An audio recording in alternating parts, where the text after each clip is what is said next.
Have you ever found yourself trapped with the one person you thought you'd never have a chance with? That's exactly what happened to me, Garrett Sullivan, 54 years old, senior architect at a firm I'd given 22 years of my life, to divorced father of a 12-year-old daughter who barely spoke to me anymore. The woman sitting 3 rows ahead on this company bus had occupied my thoughts for 5 years.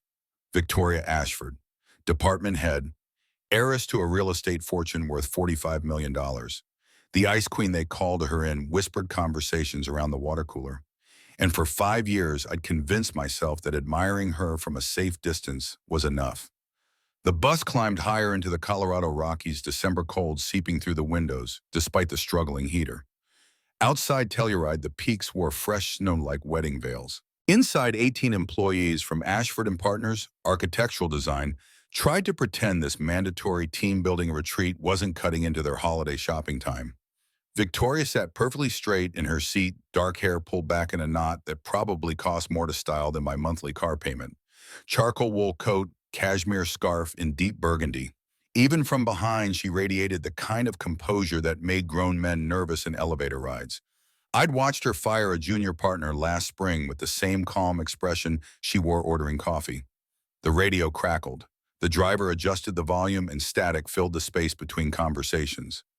National Oceanic and Atmospheric Administration warns of historic blizzard approaching Telluride region.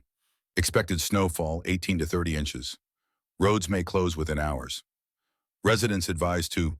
The driver glanced at Victoria in the rearview mirror. His voice carried uncertainty even though he tried to mask it with professional courtesy. Ms. Ashford, should we turn back if the roads close? Her response came without hesitation, cool as the air outside, every syllable precise. We continue as planned. This team needs bonding time. A little snow won't change that. Bonding time. Right. Most of us would rather be home wrapping presents or arguing with family about which relatives to visit for Christmas. But Victoria Ashford didn't ask for opinions. She stated directives and expected compliance. I shifted in my seat, tried to focus on the landscape rolling past, tried not to think about how the light caught the curve of her neck when she turned to look out the window, tried not to remember the way she'd smiled, actually smiled at the summer barbecue when someone's kid asked her about buildings. For maybe 30 seconds, the ice had thawed, and I'd seen something underneath, something warm and achingly human. Then she caught me staring, and the glacier reformed instantly. My phone buzzed. Text from Hayes, my daughter. Mom says you're going on some work trip instead of helping me shop for her Christmas present. Guilt settled in my chest like stones. I typed back quickly. I'll be back Saturday morning. We can shop then. I promise, sweetheart. 3 dots appeared, disappeared. No response came. The same pattern as the last 3 years. Ever since Amanda left, ever since she looked at me over the breakfast table and said the words that still echoed in quiet moments. You love your work more than you love us, and I'm done competing with blueprints for your attention. She'd been right. I'd missed Hayes' dance recital, soccer games, the spring concert where she played violin for the first time. Always a deadline, always a client meeting, always something more urgent than watching my daughter grow up. By the time I realized what I'd sacrificed, Amanda had already filed papers, and Hayes had learned to stop expecting me to show up. Now Hayes lived with her mother in Boulder, and I got her every other weekend and alternating holidays. Sometimes she talked to me. Sometimes she responded in monosyllables and spent the whole visit texting friends. I couldn't blame her. I'd taught her that I wasn't reliable, that my promises came with asterisks and fine print. The bus jolted over a pothole. Conversations around me continued, office gossip, speculation about year-end bonuses, complaints about the weather. Timothy Bradford sat 2 rows up MIT ring, catching the light as he gestured while talking. 39 years old, 15 years of experience, 3 major luxury developments under his belt. My main competition for the Riverside project. Victoria would announce her choice this weekend, $200 million luxury development along the Boulder Creek corridor. Residential towers, commercial space, public parks. The kind of project that could define a career. The kind I needed to prove to myself and maybe to Hayes that all those missed moments had counted for something. Timothy caught my eye and nodded. Friendly enough on the surface, but I'd been in this business long enough to recognize ambition when it wore a smile. The bus turned onto a private road. Mountain Ridge Resort sprawled across the landscape like something from a luxury magazine. Main Lodge built from local timber and stone floor-to-ceiling windows, reflecting the slate-gray sky. 9 cabins scattered across the property, each one secluded enough for privacy, close enough to hike back to the lodge if needed. Victoria stood as the bus rolled to a stop. She didn't need to raise her voice. Conversations died the moment she turned to face us. Welcome to Mountain Ridge. The next 3 days are about building trust as a team. You'll notice cabins instead of hotel rooms. You'll be paired randomly. No phones, no laptops, no distractions. Just a chance to know your colleagues as human beings instead of names and email signatures. Someone in the back, Marcus from accounting, muttered something about forced fun. Victoria's gaze found him instantly. Mr. Chen, if you'd prefer to return to Denver, the next bus leaves in 20 minutes. Otherwise, I expect full participation. Marcus shook his head quickly. Nobody challenged Victoria twice. She produced a small bag from her coat pocket, folded papers inside. Cabin assignments. Draw a number, find your partner, collect your keys from the front desk. Dinner at the lodge at 7. Don't be late. The bag made its way down the aisle. I watched people draw numbers, some pleased with their pairings, others hiding disappointment. Timothy Drew first checked his paper, grin. Probably got paired with Jennifer from design, who laughed at all his jokes and brought him coffee. The bag reached me. I pulled out a folded square, opened it. Cabin 9. Victoria's voice cut through the murmur of conversations. She held up her own paper, her expression unchanged. Cabin 9. Who drew that number? My hand went up before my brain could process the implications. Her eyes met mine for maybe 2 seconds, not long enough to read anything, too long to be completely neutral. Mr. Sullivan, it looks like we're bunkmates. Laughter rippled through the bus, good-natured ribbing. Someone called out that I'd better not snore. Someone else made a joke about employee reviews and sleeping arrangements. Victoria's expression didn't shift a millimeter. The stones in my chest turned to ice. 3 days, sharing a cabin, with the woman who'd haunted my thoughts for 5 years. The woman who could fire me with a signature. The woman who represented everything I'd never be good enough to have. We filed off the bus. Cold hit like a slap after the stale warmth inside. The main lodge waited, smoke curling from 3 chimneys, windows glowing amber in the gathering dusk. Inside smelled like pine and money. Leather furniture, woven rugs that probably cost more than my monthly salary, a fireplace large enough to stand in. The resort manager, a trim woman in her 50s with silver hair and worry lines, greeted Victoria with a handshake. Ms. Ashford, welcome back, though I have to say the weather report has me concerned. Victoria shrugged off her coat, underneath a cream sweater that probably cost what I made in a week. We've weathered storms before, Margaret. Margaret's worry lines deepen. Not like this one. They're calling it historic. If the roads close, then we'll enjoy the isolation. That's rather the point, isn't it? Margaret handed over keys, 2 sets for each cabin. Her fingers trembled slightly as she passed mine over. Cabin 9 is the furthest out. Beautiful view, very private.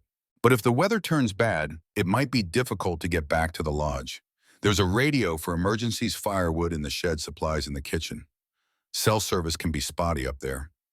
Victoria took her keys without hesitation. I'm sure we'll manage. Mr. Sullivan, shall we? A resort SUV waited outside to ferry us and our bags up the winding road. Victoria sat in front with the driver. I took the back, watched the lodge shrink in the side mirror. The road climbed twisted through stands of aspen and pine. Snow had started falling, fat flakes that melted on the windshield before the wipers could clear them. 15 minutes up into the mountains, the driver pulled into a small clearing. Cabin 9 sat nestled among the trees, weathered wood and stone smoke, gray roof windows, dark. Smaller than I'd expected, more isolated than I'd imagined. The driver helped unload our bags. Dinner's at 7, like Ms. Ashford said. Follow the trail markers back down if you're walking. Takes about 20 minutes. Radio's on the kitchen counter if you need anything. Then he was gone, taillights disappearing down the road, leaving us standing in the snow. Victoria picked up her leather weekender bag like it weighed nothing. She moved toward the cabin door, efficient as always, while I grabbed my duffel and followed. The interior surprised me. 2 bedrooms flanking a central living space. Stone fireplace, comfortable furniture that looked lived in rather than staged. Kitchen area with worn counters and a vintage stove. Windows facing west toward the mountains where clouds were building into something that looked biblical. Victoria walked through the space assessing. She pushed open the door to the smaller bedroom. You should take the master. You're taller, you'll need the space. The consideration caught me off guard. I'd expected her to claim the better room without discussion. Are you sure I don't mind? I'm 5'6", Mr. Sullivan. I'll fit fine in the smaller room. It's practical, not generous. But the way she said it, something in her tone suggested she wasn't quite as cold as the words implied. I carried my bag into the master bedroom. Queen bed, simple furniture, small bathroom attached. Through the window I could see snow accumulating on the branches. Already the wind had picked up, making the pines sway. When I returned to the main room, Victoria had shed her sweater for something more casual, a soft gray Henley that made her look younger somehow. Less like a department head, more like a woman spending the weekend in the mountains. She'd released her hair from that severe knot. It fell past her shoulders, darker than I'd realized, shot through with strands of silver she didn't bother hiding. She caught me looking, and something flickered in her expression. Not quite annoyance, not quite amusement. We have 3 hours before dinner. I'm going to check supplies inventory what we have. You're welcome to explore or rest or whatever you need. Translation. She wanted space. I could take a hint. I grabbed my coat. I'll check the firewood situation. Supposed to get cold tonight. Outside the shed stood 50 feet behind the cabin door, hanging slightly crooked on its hinges. Inside, stacked cordwood reached the ceiling, enough to last a week if needed. I loaded an armful and carried it back, made 3 trips until the cabin had plenty. By the time I finished, the snow was falling harder. Not quite a blizzard yet, but heading that direction. Temperature had dropped noticeably. The wind carried a bite that went straight through my jacket. Victoria stood at the kitchen counter when I came in, stamping snow off my boots. She'd lined up our supplies, canned goods, pasta sauce, coffee, tea, protein bars, trail mix. Not luxurious, but sufficient. We could survive a week if we had to. Her tone suggested she was filing that information away, preparing for contingencies. Always thinking 3 moves ahead. I stacked wood by the fireplace, got kindling arranged. Radio said 18 to 30 inches. Storm should clear by Sunday. Should. She repeated the word like it meant nothing. Like weather reports were suggestions rather than predictions. I struck a match, touched it to the kindling. Flames caught spread, began eating the smaller pieces. Warmth pushed out into the room, driving back the chill. Victoria moved to the window, arms crossed, watching the snow. For a long moment, neither of us spoke. The fire crackled. Wind rattled the windows. Somewhere in the forest, a branch snapped under the weight of accumulating snow. My father used to bring me up here. Her voice came quiet, almost too low to hear. Before he remarried, before everything fell apart, we'd spend weekends in cabins like this. He'd point out constellations, teach me about the stars. She stopped, as if surprised she'd said anything at all. I wanted to ask what happened, why everything fell apart, why her voice carried that particular shade of loss. But asking felt like crossing a line, stepping into territory I had no right to enter. Hayes, my daughter used to love camping. Before the divorce. The words came out before I could stop them. We'd go to Rocky Mountain National Park. She'd collect rocks, make up stories about where they came from. Now she barely speaks to me except to point out everything I've done wrong. Victoria turned from the window. Her eyes found mine and held them. Children remember what we teach them to expect from us. If we teach them disappointment. She let the sentence hang unfinished. It shouldn't have stung. It was true. But hearing it spoken aloud, especially by her, felt like pressing on a bruise. I'm trying to do better. Be better. It's just hard to rebuild trust once it's broken. She finished the thought for me. Yes, I know. Something in the way she said it suggested she wasn't talking about children anymore. The radio on the counter crackled. Static, then a voice cutting through. All roads to Telluride now closed. Highway 145 impassable. Mountain Ridge Resort advising all guests to shelter in place. Do not attempt to drive. Repeat, all roads closed. The signal dissolved into static again. Victoria walked to the radio, adjusted the dial, found nothing but white noise and fragments of emergency broadcasts. Well, Her voice stayed level. I suppose we're committed now. I checked my phone. One bar of signal, flickering. Tried to call Hayes. The call dropped before it connected. Tried again. Same result. Victoria held up her own phone. No service. We're effectively cut off until the storm passes. She should have looked worried. Instead, she looked almost relieved, like isolation was a gift rather than a problem. The afternoon bled into evening. We moved around each other, carefully maintaining distance in the small space. Victoria read a book she'd brought. I sketched preliminary ideas for the Riverside project, trying not to let my pencil betray how aware I was of her presence. Around 5, she stood and stretched. I should make something resembling dinner. Do you have preferences? I can cook. Really. I've been doing it for 3 years. That almost smile played at the corners of her mouth. Single dad skills. You learn fast when the alternative is burning spaghetti for the 3rd night in a row. This time the smile reached her eyes, just for a second, but enough to make my chest tight.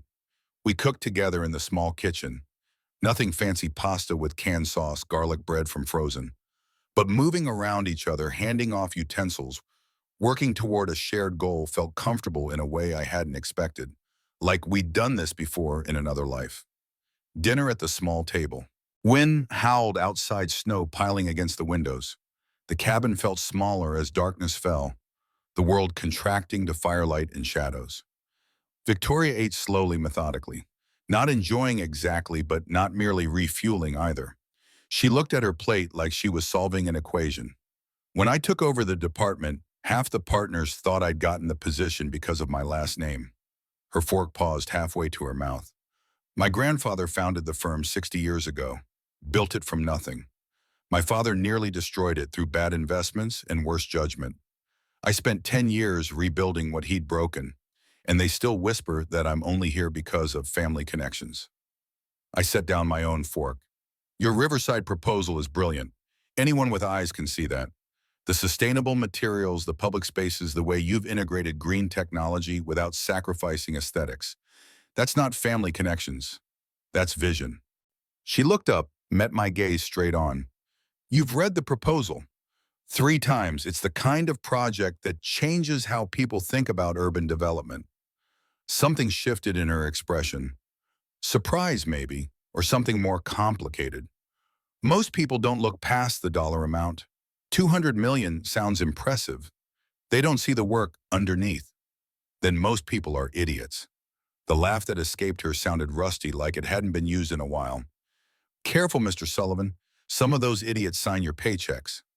Some of them need to hear the truth more than they need their egos stroked. She shook her head, but the smile lingered. You know what I appreciate about your designs? You don't try to make buildings that scream for attention. You make spaces where people want to live. There's a difference. Heat climbed at my neck. Praise from Victoria Ashford wasn't something that happened. Not to me. Not to anyone, really. I learned it from good teachers and from watching what doesn't work. Who taught you? My father. He was a carpenter. Not an architect, just a guy who built houses. But he understood materials, understood how spaces feel. He'd take me to job sites when I was Hayes's age, let me watch. He'd say, I paused, surprised the memory still had edges sharp enough to cut. He'd say that the best buildings make people forget they're in a building at all. They just feel right. Victoria nodded slowly. Your father sounds wise. He was. Died when I was 19. Heart attack on a job site. I was in my 2nd year of community college studying architecture because I couldn't afford anything else. After he died, I thought about quitting, getting a job, any job. But his foreman told me my dad used to brag about his son who was going to design buildings instead of just building them. So I kept going. Transferred to University of Colorado Boulder, worked 3 jobs to pay for it. Took me 7 years to finish a 4-year degree, but I did it. I stopped to realize I'd said more in 10 minutes than I'd said to her in 5 years. Something about the isolation, the firelight, the way she listened without judgment, it loosened the words I normally kept locked away. You're right. She picked up her fork again, but didn't eat. Good teachers matter.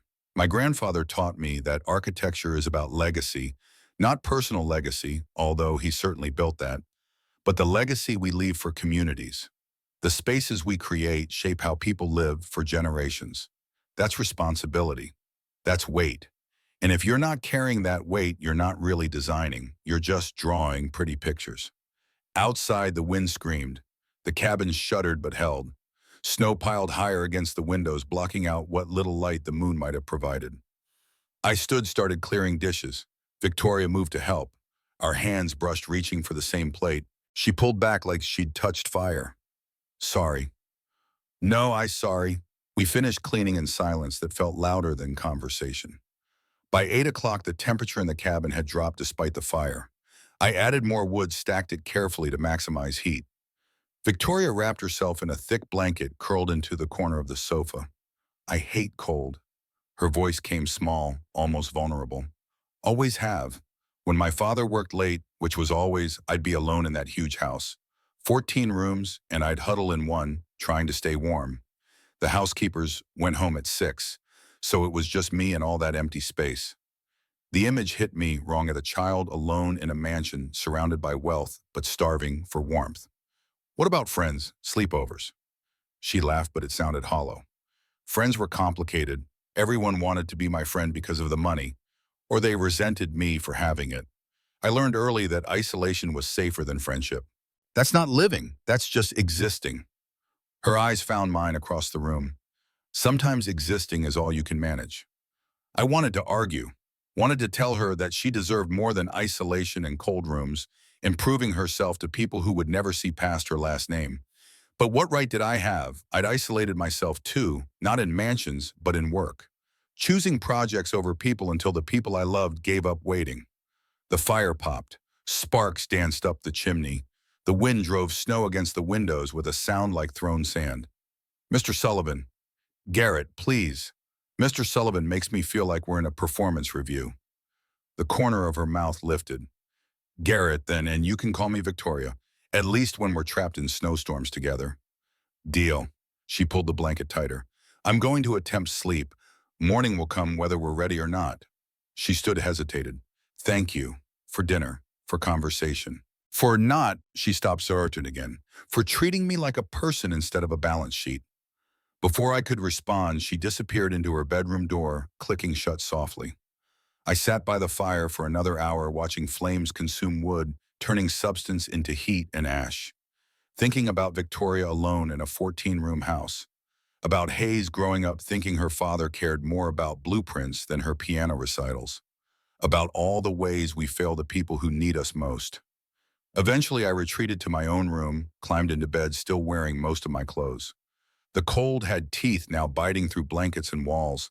I could hear the wind relentless battering the cabin like it wanted inside. Sleep came in fits. I'd drift off, then jerk awake to the sound of something crashing outside.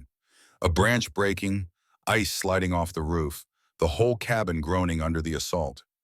At some point, past midnight, I gave up. Pulled on my coat, padded back to the living room. The fire had died to embers. I built it back up, stood close to pull warmth into my bones. Behind me, a door opened. Victoria emerged wrapped in her blanket like a cloak, hair loose around her shoulders, face pale in the firelight. Can't sleep either. Too cold. The bedroom doesn't have heat. I know, mine either. We stood on opposite sides of the fire. The space between us felt charged somehow, like static electricity before a storm. This is ridiculous, she said it matter of fact. We're both freezing. We're both adults. The smart thing would be to share body heat. My heart kicked against my ribs. Victoria, I don't think... Not like that. She cut me off, but her cheeks had color now. Just pragmatically. We pull the couch cushions to the floor near the fire. We share blankets. We survive the night, nothing more. She was right. It was practical, logical, the smart choice. So why did my mouth go dry at the thought? We made a makeshift bed on the floor, 2 couch cushions, every blanket we could find, pillows from both bedrooms. The fire roared, heat pushed back against the cold. We lay down side by side, careful to maintain distance. 2 feet of space between us, both staring at the ceiling. The silence stretched. Wind howled. Fire crackled. Why did your marriage really end? Her question came quiet, like she expected me to deflect. I could have. Should have, probably. But something about the darkness, the isolation, the way she'd shared her own loneliness, it pulled honesty from me. I chose work over family. Amanda gave me chances, so many chances, but I kept choosing wrong. There was always another deadline, other client, another meeting that couldn't wait. I told myself I was building a future for us, but I was really just building an excuse to avoid being present. When Hayes was 5, she had a dance recital. I promised I'd be there. I promised. But a client called with changes to a design, and I took the call and I missed it. Hayes cried for 2 hours, Amanda told me later. My 5-year-old daughter crying because her father broke his promise. Again. The words tasted like ash. Amanda filed for divorce when Hayes was 9. Said she was done competing with blueprints for my attention. Said Hayes deserved a father who showed up. She was right. About all of it. I've spent 3 years trying to rebuild what I destroyed, and Hayes still looks at me like she's waiting for me to disappoint her, because that's what I taught her to expect. Silence. Then Victoria's voice barely above a whisper. At least you're trying. Some fathers never bother. I turned my head to look at her profile in the firelight. Your father. She nodded, still staring up. He resented me from the moment my grandfather's will was read. Everything went to me, the company, the property, the investments. $45 million to a 25-year-old. My father got nothing except a generous salary as long as he worked for the firm. Grandfather didn't trust him. With good reason, as it turned out. My father spent the next 5 years trying to undermine me, convince the board I was unfit. When that failed, he left. Moved to Arizona with wife number 3. We haven't spoken in 5 years. I'm sorry. She turned her head, met my eyes. Don't be. I learned something valuable. I learned that blood doesn't guarantee loyalty. That trust has to be earned.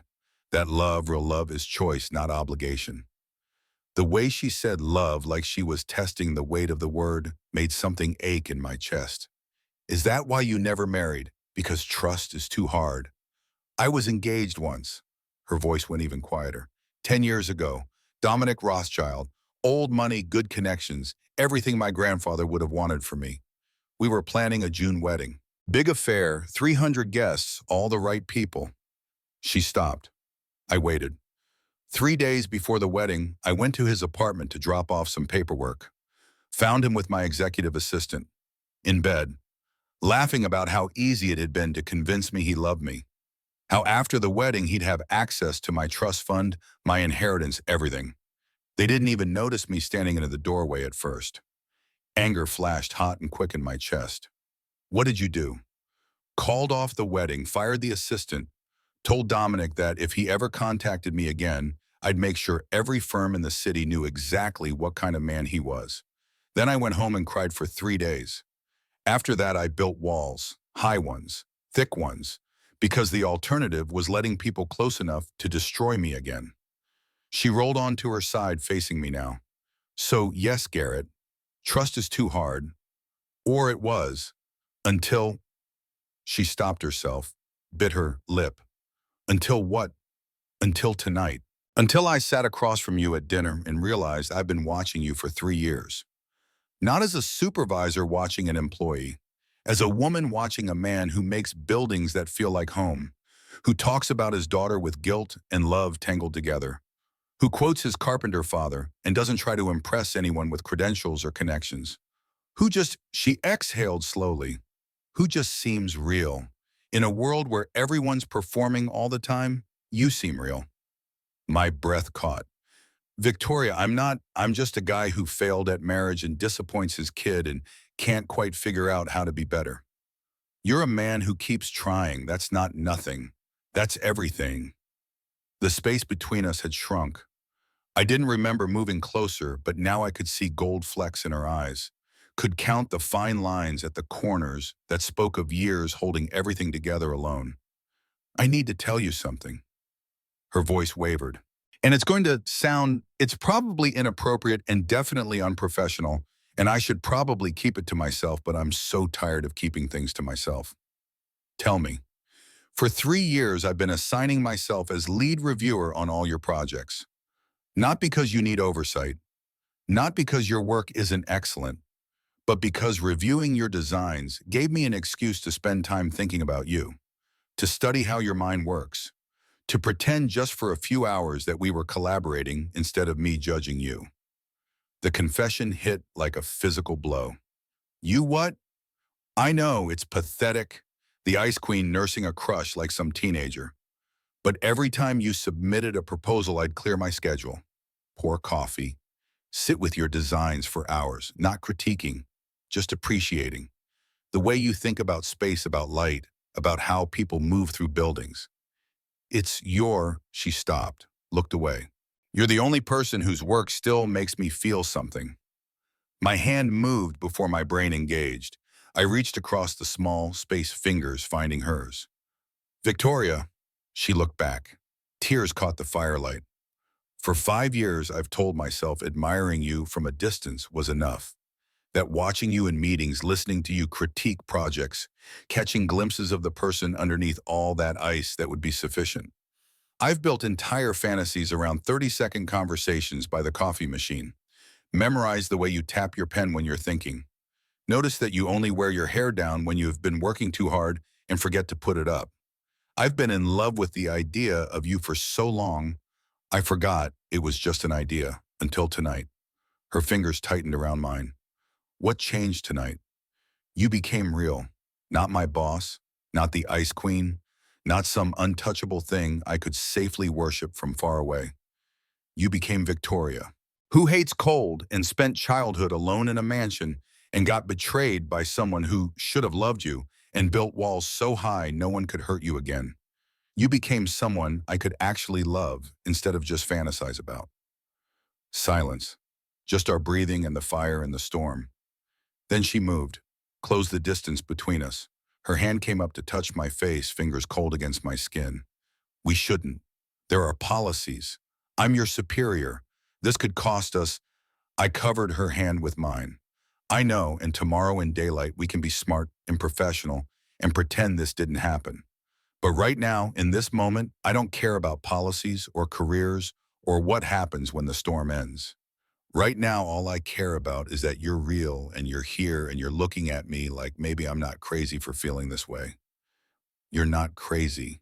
She whispered it like a confession. I'm falling for you, Garrett.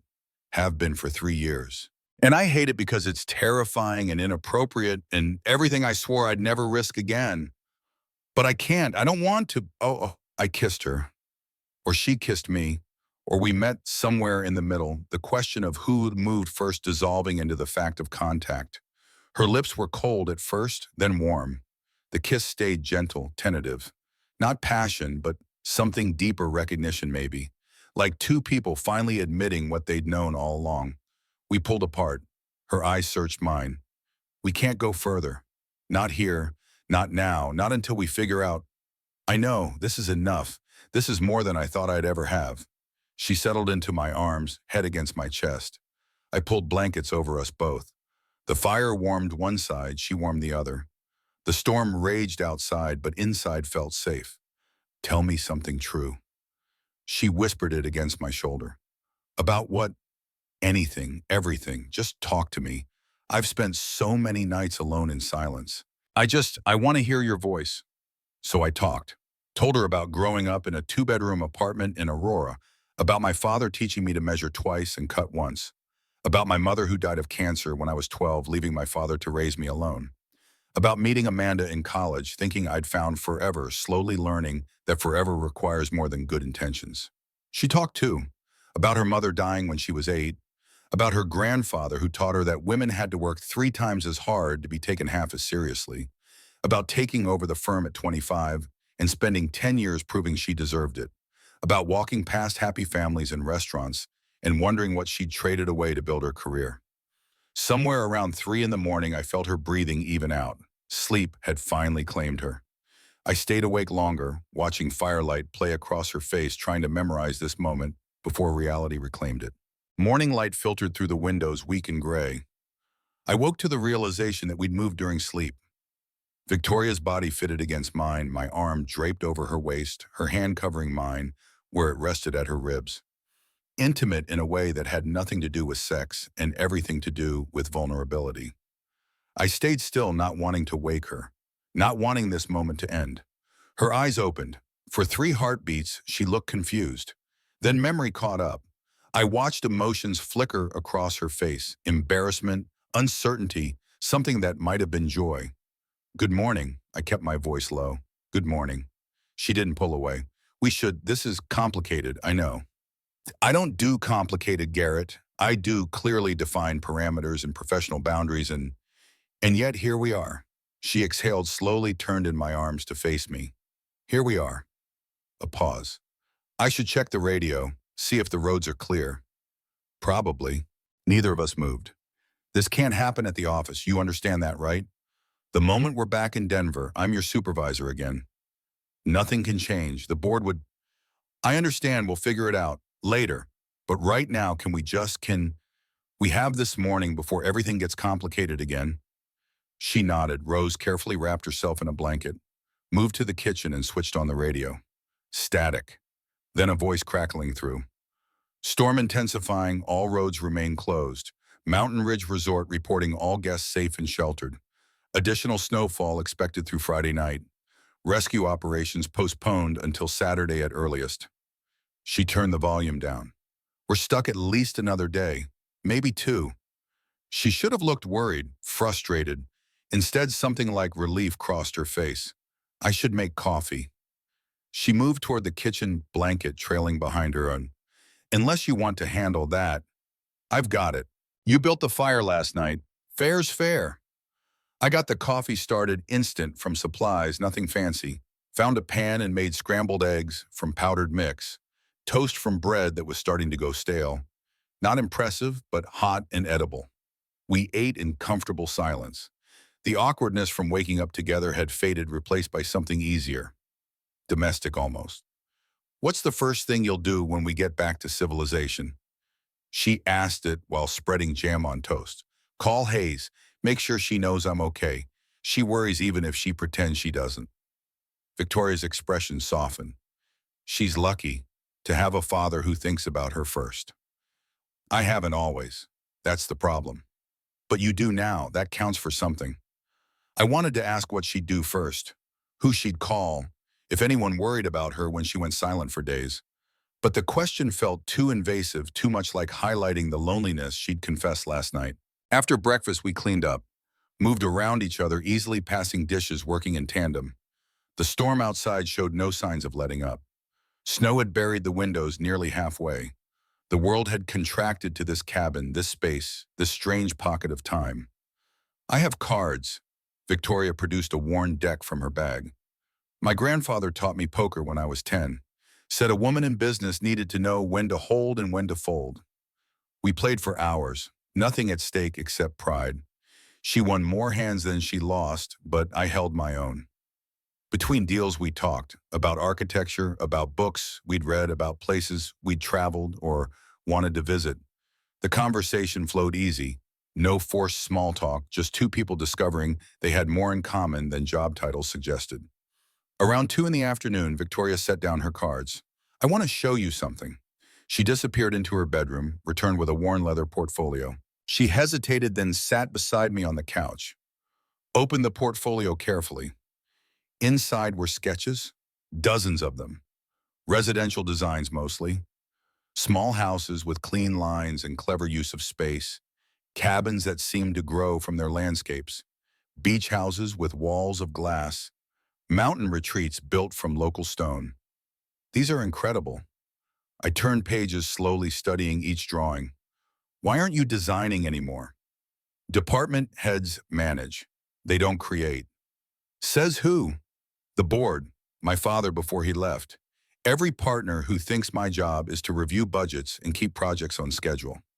I tapped one sketch, a mountain cabin, not unlike this one, but with soaring windows and a deck that cantilevered over a valley. This is brilliant. The way you've positioned it to capture morning light, the overhangs for summer shade, the circulation between public and private spaces. Have you ever tried to build it? She shook her head. It's just a dream. An indulgence. Not practical for the kind of work we do. That's bullshit. She blinked, startled. The saddest thing isn't failing at your dream. I chose words carefully. It's giving up your dream because someone else decided it wasn't practical or profitable or serious enough. You have talent, Victoria, real talent, and you're burying it because some board members think creativity isn't part of your job description. Her eyes went bright, not quite tears, but close. I spent 20 years proving I was smart enough, tough enough, dedicated enough. By the time I'd proven it, I'd forgotten why I wanted to in the first place. I don't know how to be both the department head they respect and the designer I wanted to be. Then build a life where you can be both. Start your own firm. Do projects that matter to you. Use that 45 million to fund your own vision instead of funding someone else's. She laughed, but it sounded broken. Just walk away from everything I've built, from the legacy my grandfather left me. Your grandfather left you money and a company. He didn't leave you a prison sentence. What would he want for you to spend the next 20 years managing budgets, or for you to design buildings that make people stop and stare? She closed the portfolio, fingers trembling slightly. It's not that simple. It is exactly that simple. It's terrifying, yes. Risky, absolutely. But simple. You either choose to live the life you want, or you choose to live the life other people expect from you. And what life do you want, Garrett? If it were that simple, what would you choose? The question turned the mirror back on me. I could deflect, play it safe. Or I could be as honest as I was asking her to be. I'd choose a life where Hayes doesn't look at me with disappointment, where I show up for the moments that matter instead of always having an excuse, where work supports life instead of consuming it. And I stopped, reconsidered, then pushed forward. And I'd choose a life where loving you wasn't something I had to hide or apologize for or sacrifice my career to have. She set the portfolio aside, moved closer, her hand found mine. We can't have that life, not while I'm your superior. The policies are clear. The board would then change what makes it impossible. Request transfer, resign. Start that firm you should have started 10 years ago. There are ways, Victoria, if you want them badly enough. And if I'm not brave enough, if I've spent so long being safe that I don't know how to take risks anymore. I lifted our joined hands, pressed my lips to her knuckles. Then I'll wait, however long it takes. But I'm done pretending I don't feel this. Done convincing myself that admiring you from a distance is enough. I'm 54 years old. I've wasted too much time on safe choices and careful distance. So here's my truth. I love you. Not the idea of you, not the fantasy. You, the woman who hates cold and hides sketchbooks in her luggage and carries her grandfather's lessons like armor. I love you, and if that costs me my job, if it costs me everything, at least it'll be because I finally chose something real. Tears spilled over, tracking down her cheeks. You can't say things like that. It's not fair. Nothing about this is fair, but it's true, and I'm tired of hiding the true things behind professional courtesy. She kissed me then, not tentative like last night, but urgent, desperate, like she'd been drowning and I was air. We pulled apart, both breathing hard. I'm terrified. She whispered it against my mouth. Me too. But I don't want to stop. Then don't. We spent the afternoon tangled together on the couch, kissing, talking, learning the geography of each other's bodies in ways that stayed clothed and careful. This wasn't about sex, though God knew the want was there, sharp and insistent. This was about discovering that the person you'd built fantasies around was better than the fantasy. That real skin and breath and heartbeat mattered more than imagined perfection. Evening came. We made dinner together, more pasta, more canned sauce, but it tasted like celebration somehow. Like we'd crossed some threshold and couldn't go back even if we wanted to. After dinner, we carried our makeshift bed to the master bedroom. The fire we'd built sent warmth through the cabin. We climbed under blankets together, no pretense of separation now. Victoria settled against my chest. Tell me what happens next, when the storm ends, when we go back. I ran fingers through her hair, felt her breathe. I don't know, we figure it out, one day at a time. That's not a plan, that's hope. Sometimes hope is all you get. She tilted her head to look at me. I've never been good at hope. I'm good at strategy, at 5-year plans, at risk assessment, and contingency management. But hope, she shook her head. Hope feels dangerous. Love is dangerous. Hope is just acknowledging that danger might be worth it. She traced patterns on my chest, fingers moving absently. Dominic destroyed my ability to trust. For 10 years, I've kept everyone at arm's length because letting people close meant giving them power to hurt me. And now her voice caught. You're asking me to hand you that power and just trust that you won't use it. I'm asking you to take a risk, not blind trust, not perfect certainty, just willingness to try on. And if it doesn't work, if we get back to Denver and reality intrudes in this, she gestured between us, this beautiful, impossible thing we've built in a snowstorm, what if it can't survive real life? Then we'll have had this. 3 days of being honest, of choosing each other over fear. That's more than most people get. She was quiet for a long time. I thought maybe she'd fallen asleep. Then her voice came small and determined. I'm going to resign from the department head position, effective February 1st. That gives the board time to find my replacement. Time for me to transition my projects. She took a breath, time to start my own firm. Focus on design, on the work I actually love instead of the work I'm supposed to do. My heart kicked. You're serious? Terrified, but yes, because you're right. I've spent 20 years proving myself to people who will never be satisfied. And I'm tired. I want to design buildings that matter to me. I want to take risks. And she met my eyes. I want to see if this thing between us can be more than a beautiful moment in a snowstorm. I kissed her, poured every ounce of hope and terror and desperate wanting into it. Victoria, don't make promises. Not yet. Let's just be here. Right now, and tomorrow we'll start figuring out the rest. So we did. Stayed in that space between what was and what might be. Talked until our voices went rough. Kissed until our lips were tender. Held each other while the storm raged and the world outside disappeared, and the only reality that mattered was the one we were building together. Somewhere past midnight, I heard her breathing even out. She'd fallen asleep, head on my shoulder, arm across my chest, trusting me to keep her warm through the night. I stayed awake longer, thinking about the life I'd built, careful, controlled, designed to protect me from more failure. And the life I was choosing, uncertain, risky, requiring faith in something I couldn't control or plan for. For the first time in 3 years, maybe in my entire adult life, I was choosing love over safety, connection over control, the terrifying possibility of happiness over the comfortable certainty of loneliness. Hayes would be proud, I thought, or confused, maybe both. Amanda would probably say it was about time I learned to choose someone over my career. And Victoria, this complicated, brilliant, damaged woman currently sleeping in my arms, Victoria had chosen hope over fear, had trusted me with the vulnerability she'd spent a decade protecting. Whatever happened next, we'd face it together. The storm could rage all it wanted. We'd already found shelter.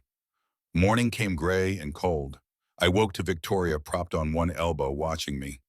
The radio? Her voice carried tension. The storm's breaking. Roads should clear by afternoon. Rescue teams are coming. Reality arriving right on schedule. I pulled her close, felt her heart racing against mine.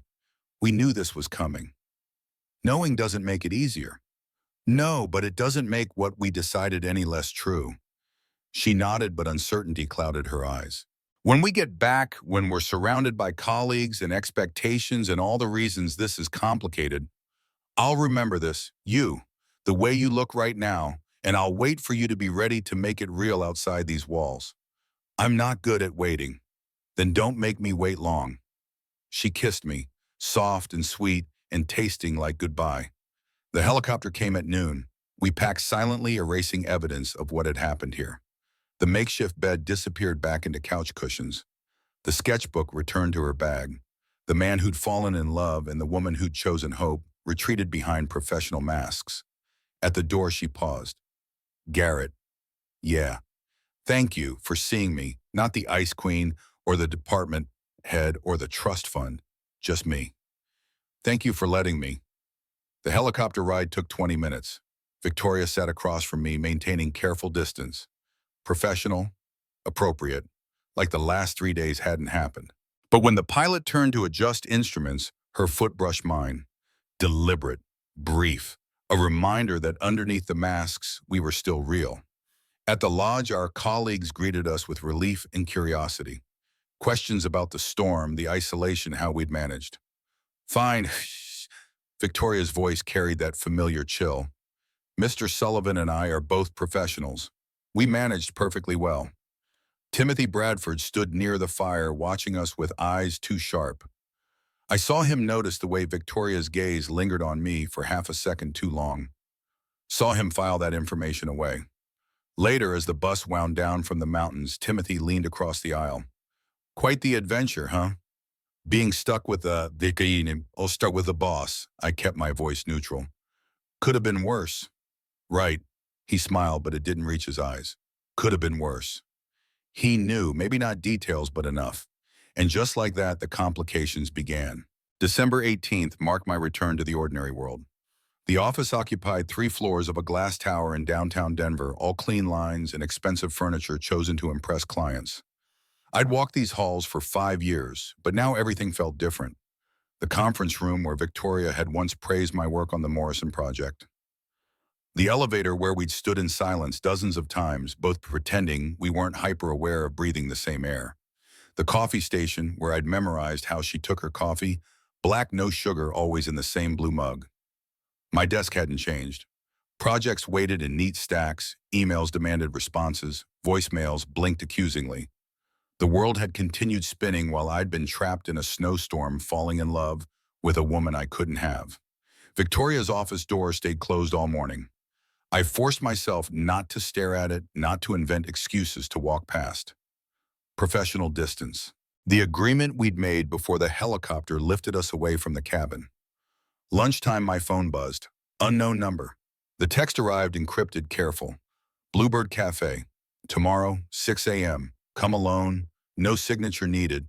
I knew her handwriting from 1,000 memos, even transmitted through pixels. That night, Hayes called while I unpacked my duffel. Her voice carried studied neutrality. Mom said you got stuck in the storm. Relief hit me. She'd called voluntarily, not because Amanda made her. 3 days in a cabin with my boss, not exactly how I planned to spend the weekend. Was it weird? Loaded question. I navigated carefully. Weird, nobody quiet. We talked a lot, about work mostly. Silence on the other end. Then in a smaller voice, Dad, are you okay? You sound different. Kids notice everything. Hayes had inherited her mother's ability to read subtext. I'm good, sweetheart. Really good. Actually, I wanted to ask, are you free next Saturday? No work emergencies, no excuses. Just you and me. We could hit that bookstore you like, get lunch, maybe catch a movie. Another pause. Longer this time. You promise, like really promise, not the kind you break when clients call. The question drove straight through my chest. I promise, and if I break it, you can choose my punishment. Within reason. A sound that might have been a laugh. Okay, Saturday, but I'm holding you to the punishment thing. Deal. After we hung up, I sat in the dark apartment, letting the conversation settle. Small progress. Fragile trust being rebuilt, one kept promise at a time. The work of years ahead, but at least I was finally doing the work. Bluebird Cafe occupied a brick building in Reno, far enough from downtown that running into colleagues was unlikely. I arrived at 5:45, ordered coffee. I didn't want claimed a corner booth with sightlines to the door. Victoria entered at 6 exactly wearing jeans and a parka I'd never seen her in. Hair tucked under a knit cap. No makeup, looking younger and more uncertain than she ever did behind her desk. She spotted me, that ordered at the counter, slid into the booth across from me. For 30 seconds, neither of us spoke. Finally, she wrapped both hands around her mug. This is insane. Meeting like we're having an affair. Technically, we're not having an affair. We're 2 colleagues getting coffee before work. 2 colleagues who spent 3 nights. She stopped, glanced around the nearly empty cafe. You know what happened. Don't pretend this is normal. Nothing about this is normal. But here we are. She took a breath, seemed to gather herself. I've been thinking about what I said in the cabin, about resigning, starting my own firm. It wasn't just emotion talking. I mean it. But I need time to do it right. Transition projects give proper notice. I'm thinking February 1st. That's 6 weeks. I know, but after the Riverside decision on January 2nd, I'll be free of the most pressing responsibility. I can hand that project to whoever they choose, wrap up my other commitments, and walk away clean. January 2nd, less than 2 weeks away. The project I'd spent months preparing it for, the one that could define my next decade at the firm. With Victoria recusing herself from the decision, I'd lost my strongest advocate. She must have read something in my expression. Garrett, you know I can't be involved in choosing the lead architect. Not now. The board would ask questions I can't answer. I know, it's just Timothy has connections I don't. The MIT network, the right country clubs, parents who summer in the Hamptons. I'm the guy who worked 3 jobs through college and still graduated with debt. Your designs are better than his. The board will see that. Will they? Or will they see credentials and connections and play it safe? She reached across the table, stopped just short of touching my hand. Either way, we can't let the outcome change what we decided. If you get the project, wonderful. If you don't, we move forward anyway. I'm not resigning because of your career. I'm doing it because I've spent 20 years building someone else's dream, and I'm done. The words settled between us, a declaration of independence that terrified and thrilled me in equal measure. When should how do we wait? She pulled her hand back, wrapped it around her mug again. Until February 1st, until I'm no longer your supervisor. Then we can figure out what this is without policies and boards and professional ethics hanging over us. 6 weeks feels like forever. It's 6 weeks. You've waited 5 years already. What's another month and a half? Everything I wanted to say. Everything when I finally knew she wanted this too. But she was right. Rushing would only create problems we couldn't solve. We finished our coffee talking about safe things, the storm damage in the mountains, holiday plans with family. Anything but the truth humming between us like live voltage. When we left, she walked to her car, I walked to mine. No goodbye kiss, no lingering touch. Just 2 colleagues who'd shared coffee before work. I watched her drive away and felt the loss like physics. Something tangible and measurable and absolutely real. Christmas Eve, Hayes arrived at my apartment with a backpack and low expectations. Amanda dropped her off with a reminder about picking her up at noon on Christmas Day. Co-parenting at its finest, splitting holidays according to decree, not desire. We made sugar cookies from a mix, decorated them with icing that was more mess than art. Hayes talked about school, about her friends, about everything except the divorce or my failures as a father. The elephant in the room had grown comfortable furniture and wouldn't leave. Around 8, while the cookies cooled, Hayes looked up from her phone. Dad, can I ask you something? Dread crept up my spine. Nothing good ever followed that preamble. Always. Are you happy? Like really happy, not just pretending for me? The question caught me unprepared. Kids weren't supposed to worry about their parents' happiness. That was backward, upside down, all wrong. I'm working on it, sweetheart, learning how to be better. It's a process. She set down her phone, actually made eye contact. You seem different since you got back from the mountains. Not bad different. Just, I don't know, like you woke up or something. Smart kid, too smart for her own good. Maybe I did, a little. Sometimes it takes getting stuck somewhere to realize you've been stuck in other ways too. That sounds like fortune cookie wisdom. I laughed, couldn't help it. Yeah, it does, but it's true. I've been stuck in patterns that don't work. Choosing wrong priorities, taking people for granted. I paused, chose my next words carefully. Especially you. I've taken you for granted, Hayes. Assumed you'd always be there, always forgive me for not showing up. And I'm sorry. Really, truly sorry. Her eyes went bright. 12 years old and already learning that apologies could hurt as much as they healed. I don't want you to be sorry, Dad. I want you to be here. Like actually here, not just physically present while your brain is somewhere else. I know, I'm trying. Saturday, right? Bookstore and lunch and a movie. No excuses. She nodded, wiped at her eyes with the back of her hand. You're really trying this time, aren't you? With everything I have. We ate cookies and watched a Christmas movie neither of us particularly cared about. But we watched together, and that mattered more than the movie. After she fell asleep on the couch, I carried her to the guest room, tucked her in like I used to when she was small enough to believe her father could fix anything. Now she was old enough to know the truth. Some things stayed broken, no matter how hard you tried to repair them. But maybe, just maybe, we could build something new from the pieces. Midnight, my phone rang. Unknown number again. I stepped onto the balcony where cold air and darkness offered privacy. Hello?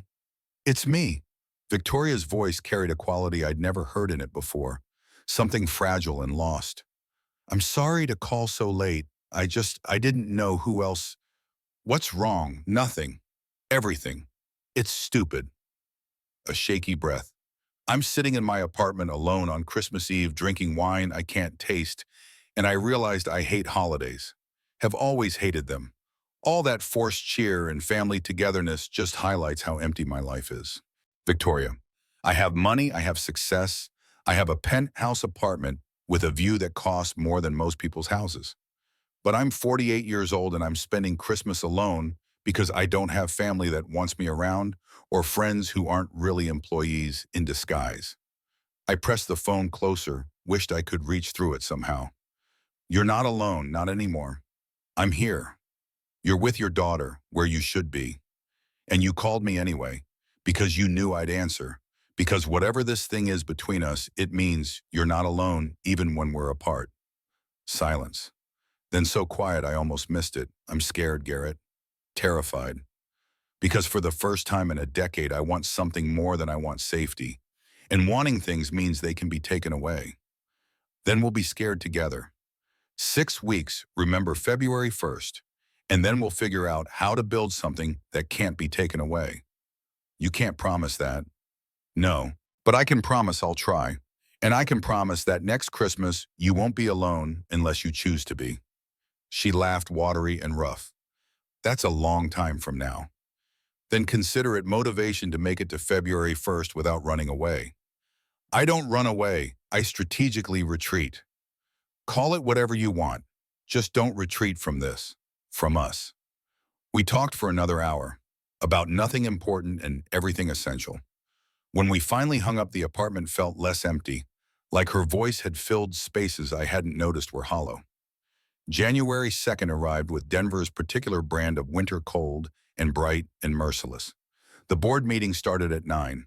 I wasn't invited, of course. Just the partners and senior leadership making decisions that would reshape lives and careers. Victoria had told me she'd recuse herself.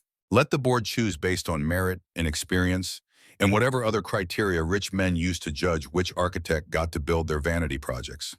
I tried to work, stared at blueprints that might as well have been written in Sanskrit, drank coffee until my hands shook, watched the clock crawl toward noon when they'd announced the decision. 11:45, Timothy stopped by my desk. His smile had edges. Big day, huh? Wonder who they'll choose. I kept my voice level. May the best design win. That's the thing about best, though. It's subjective. Sometimes it's not about the design at all. It's about who you know, who trusts you, who believes you can handle the pressure. Meaning, he leaned against my desk, casual as poison. Meaning I've got relationships with the Dubai developers. My father golfs with half the board. And I didn't spend 3 days in a cabin doing God knows what with my boss. My blood went ice. What are you implying? I'm not implying anything. I'm stating facts. You and Victoria were alone for 3 days. She comes back acting weird, refusing to participate in the Riverside decision. You think people don't notice patterns? You think the board doesn't ask questions when their department heads suddenly can't evaluate one specific architect? We were trapped in a storm. Nothing happened. His smile widened. Sure, nothing happened, which is why she won't even look at you in meetings anymore. Why you both show up separately to everything. Why the temperature in any room you share together could freeze hell. He pushed off from my desk. Anyway, good luck. You're going to need it. Noon came. Email from Victoria's assistant sent to all architects. The board has selected Timothy Bradford to lead the Riverside Luxury Development Project. Congratulations to Timothy. Thank you to all who submitted proposals. That was it. Years of work, months of preparation, the project that was supposed to prove something, gone. Given to a man with the right connections and zero compunction about using personal information as leverage. I sat at my desk, staring at the email, feeling something inside me crack. My phone buzzed. Text from Victoria. I'm sorry, they didn't consult me. Come to my office. I walked through the hall in a fog. Colleagues offered sympathetic looks or avoided eye contact entirely. Everyone knew losing the Riverside project marked me as second tier, as someone who'd never quite make it to the top. Victoria's door was open. She stood at her window back to the entrance, shoulders rigid with tension. I closed the door behind me. They chose Timothy. She didn't turn. I know. Robert called me after to explain. Said Timothy had better relationships with the Dubai team, said they needed someone with international experience. Said, her voice cracked, said they had concerns about my judgment lately and wanted to make the choice without my input. He sabotaged me, told the board there was something between us, nothing specific but enough to plant doubt. Now she turned. Her face was pale, eyes bright with unshed tears and fury. That's harassment. We can file a complaint, take it to HR, make sure and say what? That he told the truth because he did, Victoria. There is something between us. We both know it. Fighting him means lying, and I'm done lying. So that's it. You just accept it. What choice do I have? Fight and expose us both. Pretend the cabin didn't happen. Go back to admiring you from a distance and hating myself for being a coward. She crossed the space between us, got close enough that I could smell her perfume, something subtle and expensive that I'd memorized in 3 days. I'm resigning today, not February 1st, right now. I'll tell the board I've decided to pursue other opportunities. They'll scramble, but that's not my problem anymore. Victoria, no, you need time to transition properly. You can't just watch me. The determination in her voice could cut glass. You'll burn bridges, make enemies. The architectural community in Denver is small. You'll need references, connection support when you start your own firm. I have $45 million and 20 years of experience. I don't need their references or their approval. What I need is to stop letting fear dictate my choices. She grabbed her purse from the desk, started pulling personal items from drawers. Pictures awards the leather portfolio with her secret designs. Victoria, stop. Think about this. I have thought about it every day since the cabin, every night lying awake wondering if I'm brave enough to choose myself over expectation. And the answer is yes, I'm brave enough. Or maybe I'm just done being afraid. 20 minutes later, she'd packed everything into 2 cardboard boxes. Her office looked stripped, impersonal, like she'd never occupied it at all. She carried one box, I carried the other. The elevator ride down happened in silence. Colleagues stared, but nobody asked questions. Victoria Ashford, leaving with boxes midday, sent a message nobody needed translated. At her car, she loaded the boxes into the trunk. Where do you go from here? Her smile was grim. Home to draft a resignation letter, then to my lawyer to start paperwork for my own firm. Then, she paused. Then I figure out how to be the person I should have been all along. And us, I'm not your boss anymore. The policy doesn't apply. So us is whatever we make it. If you still want there to be an us after I just destroyed my career for you.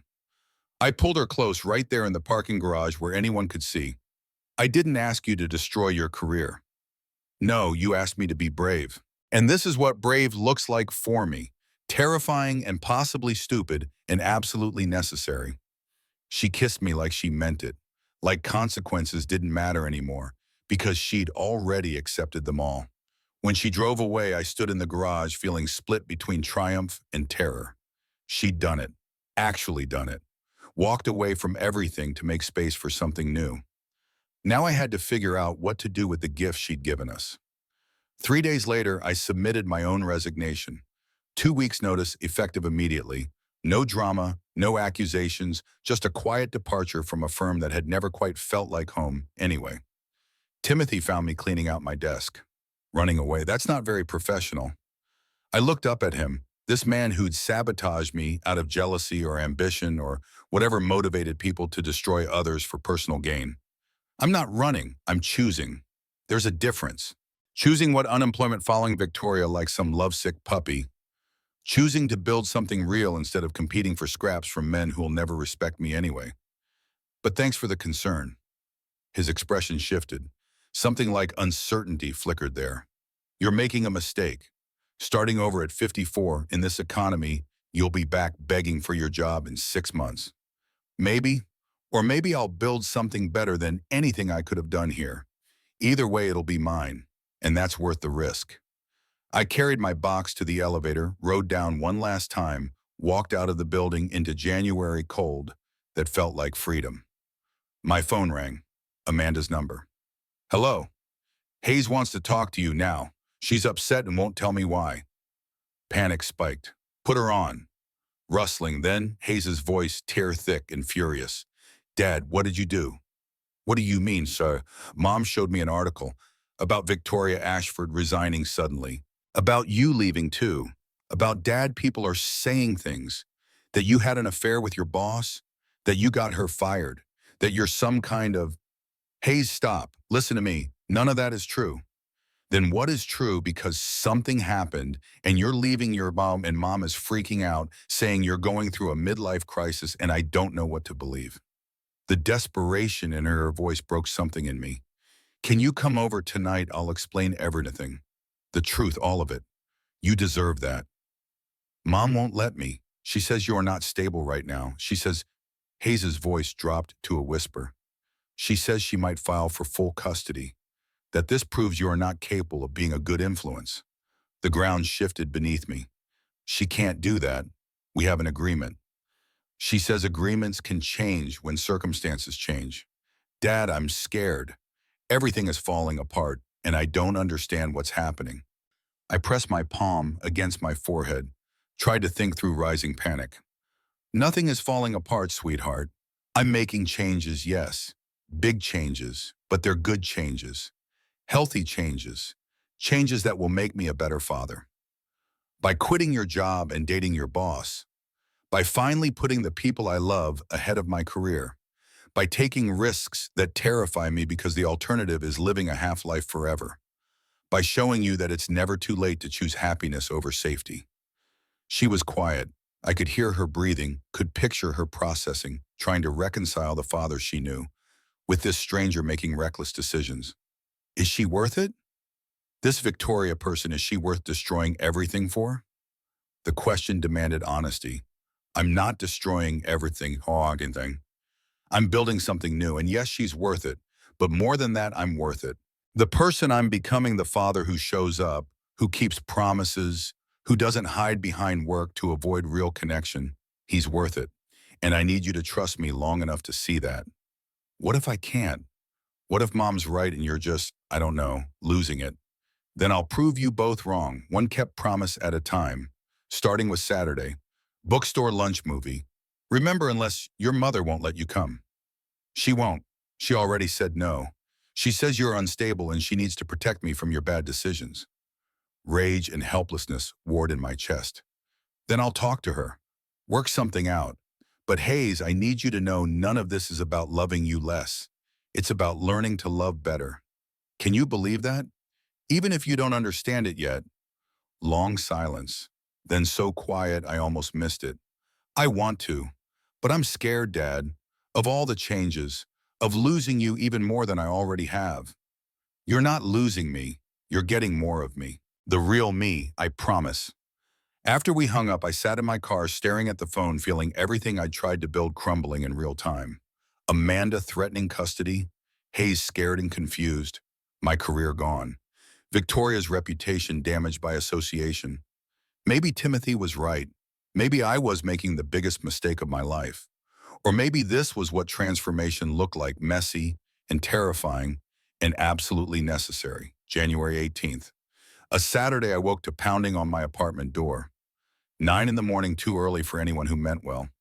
I opened it to find Hayes standing there, backpack on her shoulders, defiance in her eyes. How did you get here? Bus, looked up the route online. Mom thinks I'm at Jessica's house.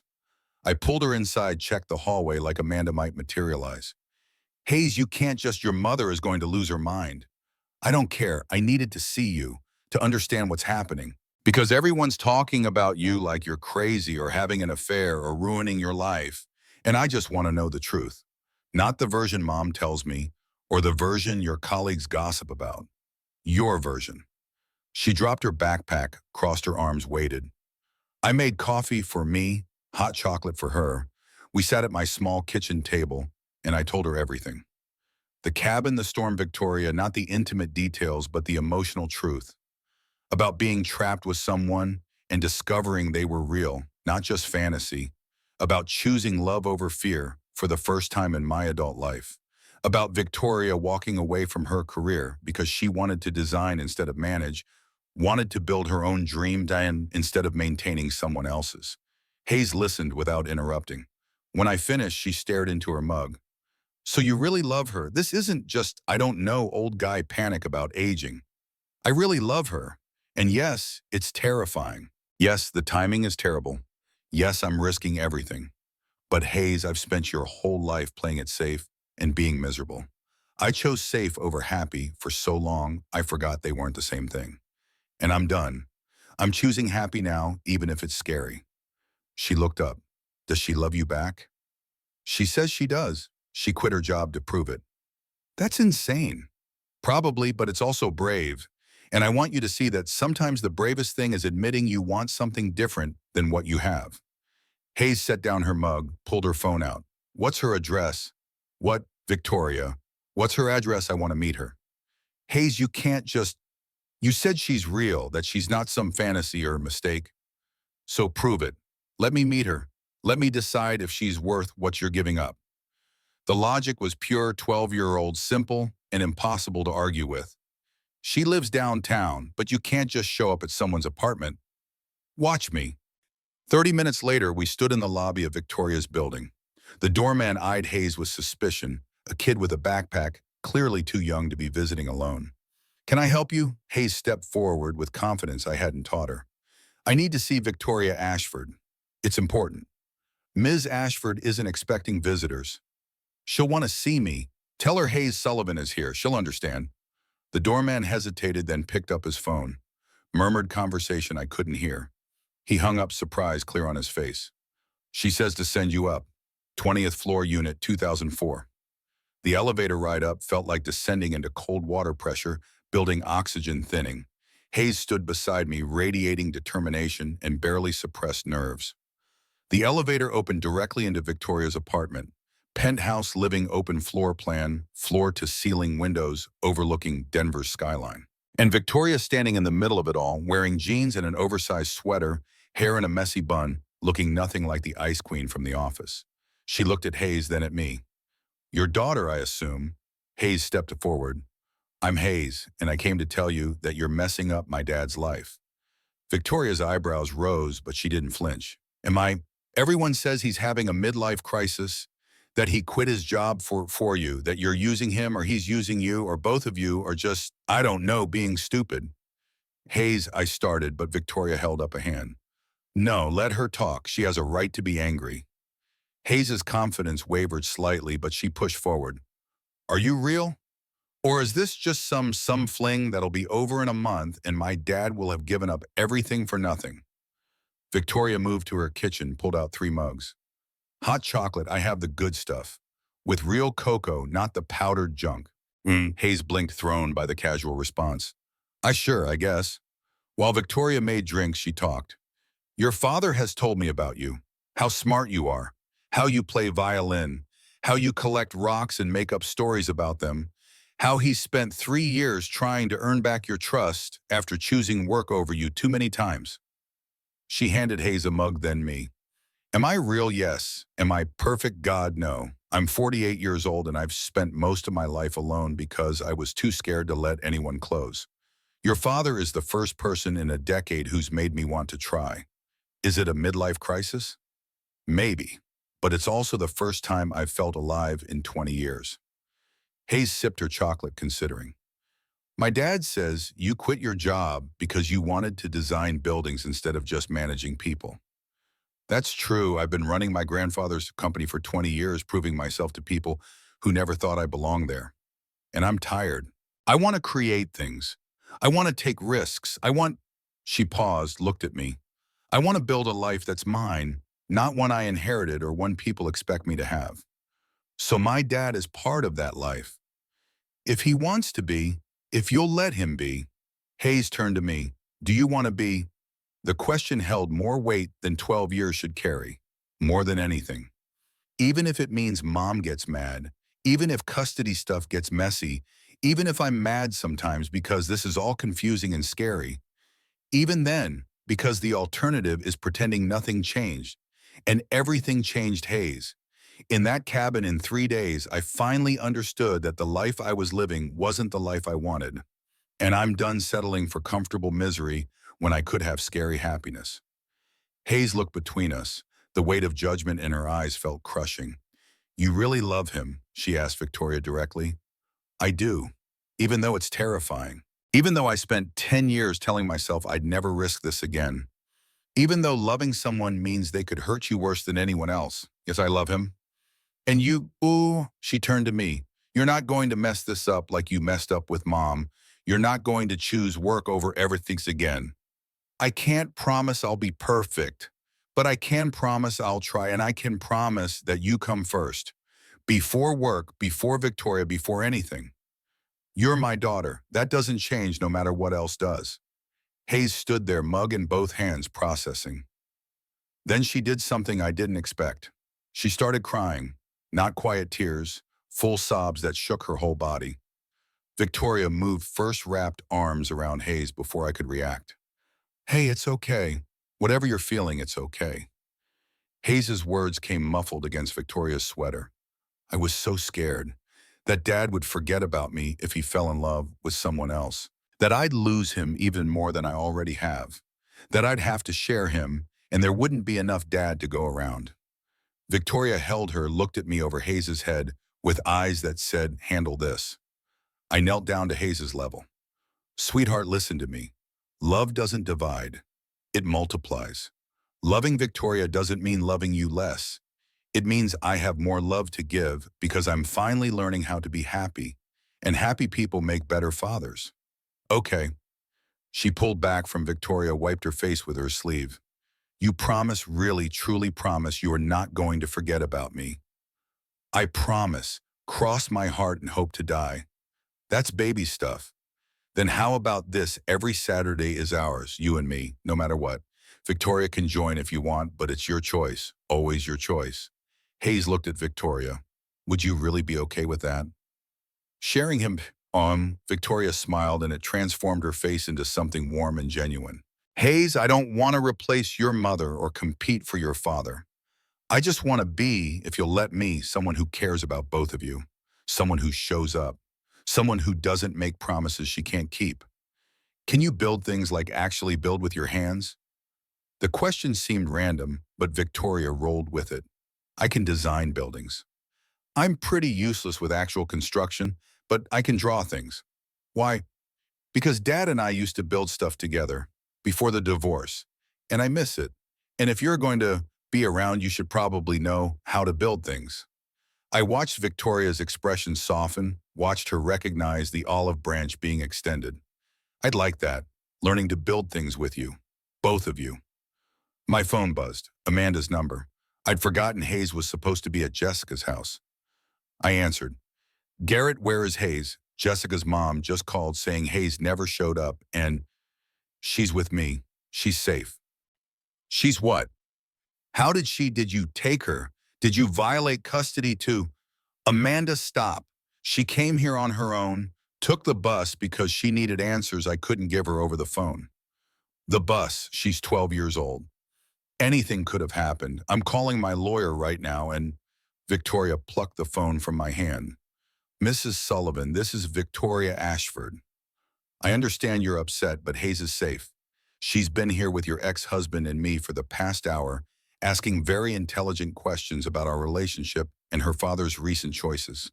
She's handling this situation with more maturity than most adults I know, and she deserves credit for that. Silence on the other end. Then Amanda's voice, icy and formal. And you are, I'm the woman your ex-husband is dating. I'm also the woman who just made Hayes the best hot chocolate she's ever had.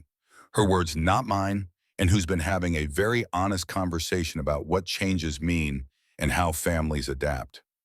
Would you like to speak with her? Victoria held the phone out to Hayes. Hayes took it, walked to the windows for privacy. I looked at Victoria. You just made everything worse. Or I just made everything clear. No more hiding, no more pretending. Amanda needed to know this is real, that I'm not going anywhere, that Hayes is going to have to deal with me being in her father's life, and we might as well start building that relationship now rather than later. She's going to go nuclear, file for full custody, drag this through courts, make everything as messy as possible. Let her, we'll deal with it, together. Hayes returned and handed me the phone. Mom wants to talk to you. Amanda's voice could freeze nitrogen. Bring her home, now. We'll discuss your visitation schedule with lawyers present. This stunt both you and Hayes pulling this proves you're not capable of responsible parenting. Amanda, please, don't do this. Don't use Hayes as a weapon because you're angry at me. I'm not using anyone. I'm protecting my daughter from her father's midlife crisis. Bring her home, now. The line went dead. Victoria touched my arm. She can't actually restrict your custody without going through courts, and that takes time. Time where Hayes gets caught in the middle of a war between her parents. Time where she suffers because I fell in love. Hayes stepped between us. Stop. Both of you, stop acting like I'm some fragile thing that'll break if my parents fight. Mom's mad. She'll cool down. And if she doesn't, I'll tell the judge I want to be here. With Dad. With you if you're not too weird about it. She looked at Victoria directly. You make him happy. I can see it. He's been sad for 3 years and now he's not, and that's because of you. So don't let Mom scare you away. Okay. Victoria nodded, too moved to speak. I drove Hayes home through afternoon traffic that felt like swimming through concrete. At Amanda's house, my ex-wife waited on the porch, arms crossed, fury radiating like heat. Hayes got out, walked to her mother. They disappeared inside without Amanda acknowledging my existence. 20 minutes later, my phone rang. Amanda. We need to talk. Tomorrow. Coffee. Neutral territory. Okay. And Garrett, if you ever pull something like this again, having our daughter trek across the city to meet your girlfriend without telling me, I will make your life hell. Noted. But even through her anger, I heard something else. Resignation, maybe. Or the beginning of acceptance. Time would tell which. February 1st, the date Victoria had circled on her mental calendar. The day she officially became a former employee of Ashford and Partners. The day we could stop hiding. She'd spent January laying groundwork. Filed paperwork for Ashford Design Studio.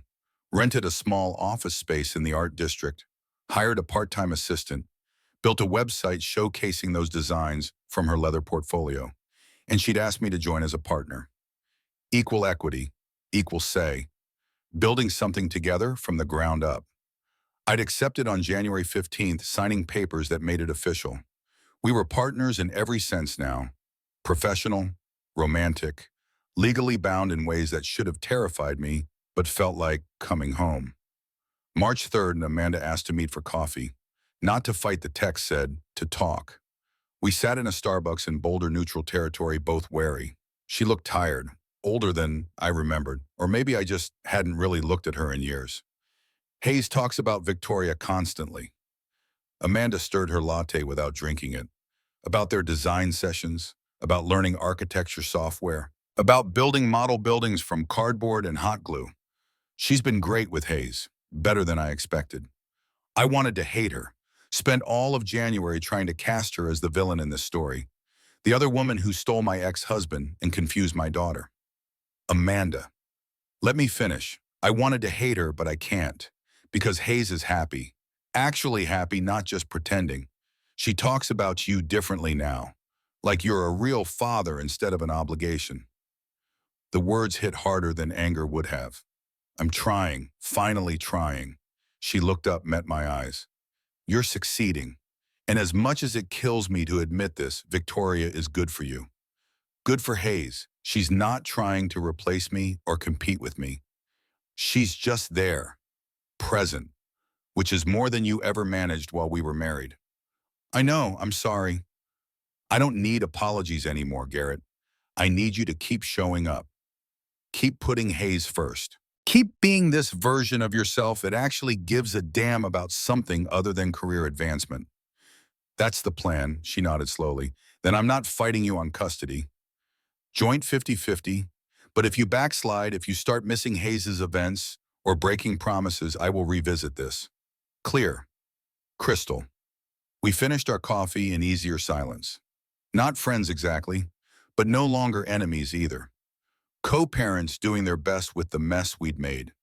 April 15th, the day I'd planned everything perfectly. Reservation at Victoria's favorite restaurant. Vintage sapphire ring I'd bought after 3 weeks of searching. Hayes would be with Amanda giving us privacy. I'd rehearsed the words, practiced the moment, prepared for every contingency, except the one that happened. Victoria's phone rang at 7 a.m. She answered, listened, went pale. Which hospital? I'm on my way. She hung up, grabbed her keys. My father, heart attack. He's at Denver General. 5 years of estrangement dissolved in an instant. However much James Ashford had hurt her, he was still her father. Still the man whose approval she'd spent a lifetime chasing and never quite reaching. I'm coming with you. She didn't argue. The hospital smelled like every hospital antiseptic and fear and too much industrial cleaning. We found James in the cardiac ICU, tubes and monitors turning him into a piece of medical equipment. Victoria stood in the doorway, frozen. I don't know how to. You go in, sit with him, hold his hand. The rest will come. She entered slowly, pulled a chair close to the bed. I gave her space, waited in the hallway where I couldn't hear what she said but could see her shoulders shake with sobs she'd held back for years. 2 hours later, a doctor emerged. Stable condition, good prognosis. He'd survived this one. Victoria found me in the waiting room, makeup destroyed, eyes red. Thank you for coming, for being here when I couldn't ask anyone else to be. I pulled her close. Where else would I be? We stayed until visiting hours ended. Drove back to her apartment in silence. She didn't want to be alone, so I stayed. Held her while she processed emotions too complicated for words. Around midnight, she turned in my arms. I had a whole speech prepared. About fear and risk and choosing love over safety. About wanting to spend the rest of my life learning how to be brave with you. But I can't. I'm too tired and scared and... Then don't. We'll do speeches later. Right now, just be here. Let me hold you. That's enough. She nodded, burrowed closer. When I thought I might lose him, my father, even though we haven't spoken in 5 years, I realized how much time I've wasted being angry, being hurt, holding grudges because pride was safer than forgiveness. And I don't want to do that anymore. I don't want to waste time we don't have, being too proud to admit I need people. Good, because I need you too. And that's not weakness, it's just truth. She fell asleep around 2. I stayed awake watching her breathe, feeling the weight of what we were building. Something real and messy, and absolutely worth every risk we'd taken to get here. Morning came gray and gentle. Victoria stirred, opened her eyes. Good morning. Morning. She touched my face, traced the line of my jaw. I love you, Garrett Sullivan. Even though it terrifies me. Even though I have no idea how to do this right. Even though my father might be dying and your ex-wife hates me and Hayes is still figuring out how she feels about all this. I love you. I love you too, even though you're bossy and stubborn and too smart for my own good. She laughed, watery but real. What happens now? Now we get through today, visit your father, make sure he's okay, deal with whatever crisis comes next. And somewhere in all that, we keep building this life we started in a snowstorm. That's not much of a plan. No, but it's honest. And right now, honest is all I've got. She kissed me soft and sweet and tasting like morning and hope and all the messy, beautiful complications love brings. Then honest will have to be enough. We got up, made coffee, prepared to face whatever the day brought. Together, the way we'd face everything from now on. James Ashford opened his eyes on April 16th around 10 in the morning. The hospital room smelled sterile, too bright under fluorescent lights. Monitors beeped their steady rhythm. Victoria sat beside the bed holding his hand, looking like she hadn't slept. His gaze moved past her to me standing by the window. Confusion flickered across his weathered face. Who's this? Victoria straightened, squeezed his hand gently. Someone important to me, Dad. Someone I should have introduced you to years ago if we'd been speaking. Recognition dawned slowly. James's voice came rough from intubation. The architect from your firm, my partner, in every way. Something shifted in James's expression, not anger or judgment, something softer, almost like relief. He stayed with you through the night. Yes. James turned his attention fully to me. You look tired, both of you do. I moved closer to the bed. It's been a long night, Mr. Ashford. James, if you're important to my daughter, we're past formalities. He paused, seemed to gather strength. Victoria, there are things I should have said 5 years ago, 10 years ago, 20. Victoria's grip on his hand tightened. Dad, you should rest. We can talk later. No, I might not get another chance to say this. He took a shallow breath. I resented you for inheriting everything. Your grandfather's money, his company, his legacy. He left me a salary and a title, but gave you the kingdom. And instead of being proud, instead of seeing that he made the right choice because you were stronger, smarter, better than I ever was, I let jealousy poison everything. Tears tracked down Victoria's face. You were my father. You were supposed to love you unconditionally, support you, be proud of everything you accomplished. I know, and I failed. Spectacularly. What kind of man resents his own daughter for being successful? What kind of father walks away because his ego couldn't handle being less than his child? His own eyes went bright. Your grandfather was right about everything.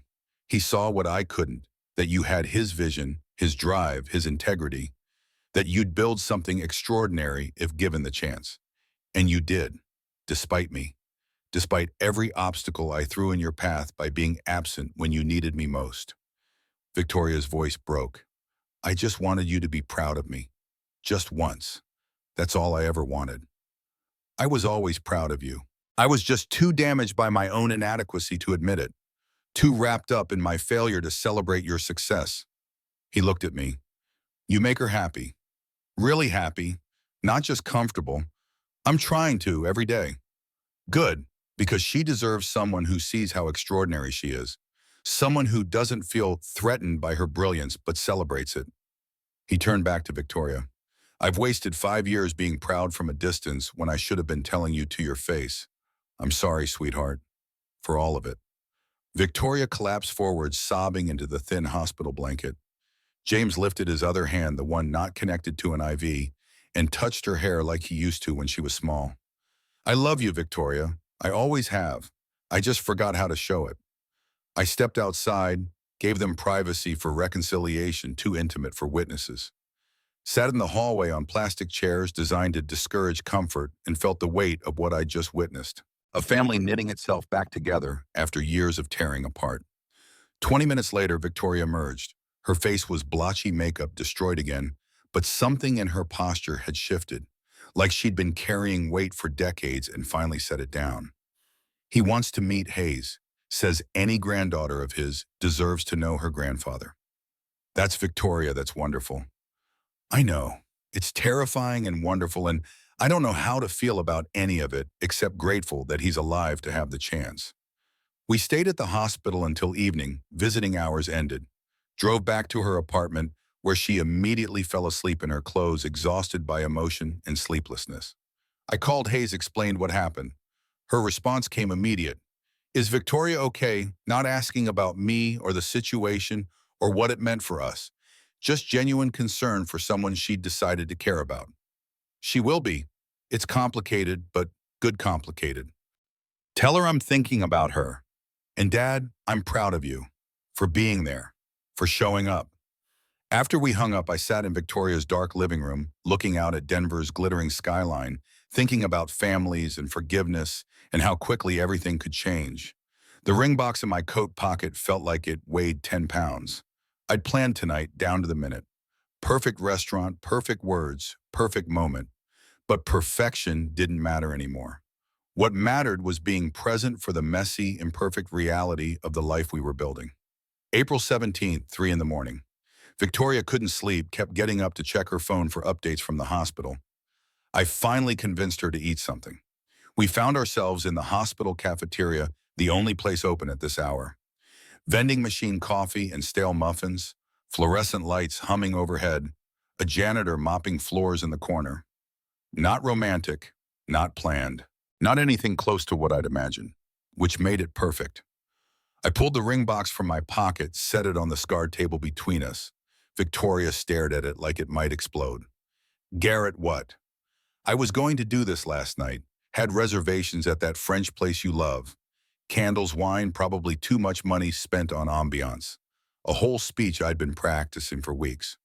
But I learned something important. Perfect moments don't exist. Real moments do. Like right now in a hospital cafeteria at 3 in the morning when we're both exhausted and scared and you have coffee breath and I probably look like death. She laughed despite herself. That's your pitch. I have coffee breath. My pitch is this. I opened the box. The sapphire caught the harsh light, threw blue fire across the table. Victoria Ashford, you taught me that it's never too late to choose love, to choose family, to choose the life you actually want instead of the one you think you should have. You walked away from safety because you wanted something real. You forgave your father because holding grudges cost more than risking hurt. You showed me what brave looks like. I got down on one knee on the sticky cafeteria floor. Will you marry me? Will you build a life with me that's messy and imperfect and absolutely terrifying? Will you take a chance on a 54-year-old architect who's still figuring out how to be the man his daughter deserves? Tears spilled over her cheeks. Yes, God, yes, 1,000 times yes. I slid the ring onto her finger, a perfect fit like I'd known it would be. She pulled me up, kissed me hard enough to bruise tasting like bad coffee and all the complicated emotions that come with choosing happiness. Behind us, the janitor started clapping. We broke apart laughing and crying to find him grinning at us. Congratulations. 32 years married myself. Best decision I ever made. Victoria wiped her eyes. Any advice? Yeah, remember this feeling. When things get hard and they will remember that you chose each other when nothing was perfect. That's the good stuff right there. We thanked him, sat back down at the table holding hands across the scarred surface. The best love stories don't happen in perfect places. I threaded my fingers through hers. They happen in hospital cafeterias at 3 a.m. when you realize this person is your home. Wherever they are, that's where you belong. She looked at the ring on her finger, turning her hand to catch the light. Hayes is going to lose her mind. Hayes is currently hiding in the hallway behind the vending machines. Has been for about 5 minutes. Victoria's head snapped up. What?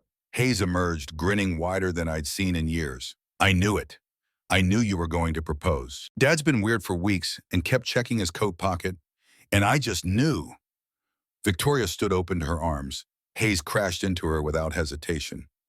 Welcome to the family, I guess, officially. I'd be honored if you'll have me. You make him happy. You show up. You keep promises. That's all I need. I watched them hold each other, touched by daughter and my fiancé, building something that looked a lot like family. The janitor kept mopping, humming something that might have been a wedding march. May brought Denver's particular brand of spring, wildly unpredictable snow one day and 70 degrees the next. Ashford Design Studio occupied a converted warehouse space in the art district, all exposed brick and steel beams and windows that flooded everything with light. Our first major contract came from an unexpected source.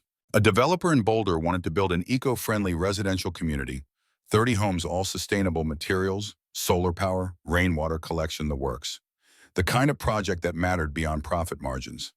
Victoria handled the business side with ease, earned from 20 years running her grandfather's company. I designed buildings that balance environmental responsibility with beauty. We worked side by side, equals in every sense, and discovered that partnership felt better than competition ever had. June arrived with Hayes out of school for summer. Amanda called to discuss custody arrangements. She wants to spend most of the summer with you, with both of you, says she wants to learn architecture from Victoria. The olive branch came wrapped in Amanda's reluctant acceptance. Are you okay with that? Do I have a choice? She's 12, nearly 13, old enough to have opinions about where she wants to be. A pause. And Garrett, she's happy, really happy. I can hear it in her voice when she talks about design projects with Victoria and Saturday mornings with you. So yeah, I'm okay with it. Just keep being this version of yourself, the one who shows up. That's the only version I want to be anymore. Hayes moved into the guest room, transformed it with posters of famous buildings and sketches she'd started drawing. Victoria set up a drafting table in the corner of our office, taught Hayes the basics of architectural software. Watching them work together, Victoria, patient and encouraging, Hayes focused and determined, felt like watching foundations being poured, the kind that lasted generations. One afternoon in late June, Hayes looked up from a design she'd been working on. "Can I be an architect like you guys? Is that allowed?" Victoria didn't hesitate. "You can be anything you want. Architect, doctor, professional rock collector. What matters is finding work that makes you excited to get up in the morning." But is it hard being a woman in architecture? Everyone says there aren't many. It's harder than it should be. People will underestimate you, question your authority, and assume men around you are more competent. But that's why we need more women, more people who see problems differently, more voices that don't sound like the ones that have always dominated. Hayes nodded, seriously absorbing this. "Then I want to do it. Want to prove I can. Want to design buildings that make people happy." I looked at Victoria over Hayes's bent head. She smiled at me, the kind that said, "We're building something good here." July brought wedding planning. We kept it simple, 40 guests, close friends and family. The location chose itself. The cabin. Victoria made the decision over breakfast one morning, where it started, where we finally stopped pretending and let ourselves be real with each other. It's small, might be cramped with 40 people. Then we'll be cramped. I don't want some sterile venue with a coordinator telling us where to stand. I want the place that mattered, the place where everything changed. We booked it for December 15th, exactly 1 year after the storm that had transformed everything. August brought an unexpected encounter at an industry conference in Colorado Springs. I was examining green building materials at a vendor booth when a familiar voice spoke behind me. "Sullivan, didn't expect to see you here." Timothy Bradford stood there looking uncomfortable. No smirk, no superiority, just a man who'd realized he'd burned bridges and maybe regretted it. "Timothy, I heard about your firm, Ashford Design Studio. Word is you're doing good work. The Boulder Project, that's impressive." "Thank you." Silence stretched between us, filled with history and hurt. Neither of us wanted to address directly. Finally, Timothy exhaled slowly. "Look, I owe you an apology. What I did using personal information to sabotage you with the board, that was wrong. I was jealous and scared, and I lashed out. I'm sorry." The apology landed genuine without self-serving caveats.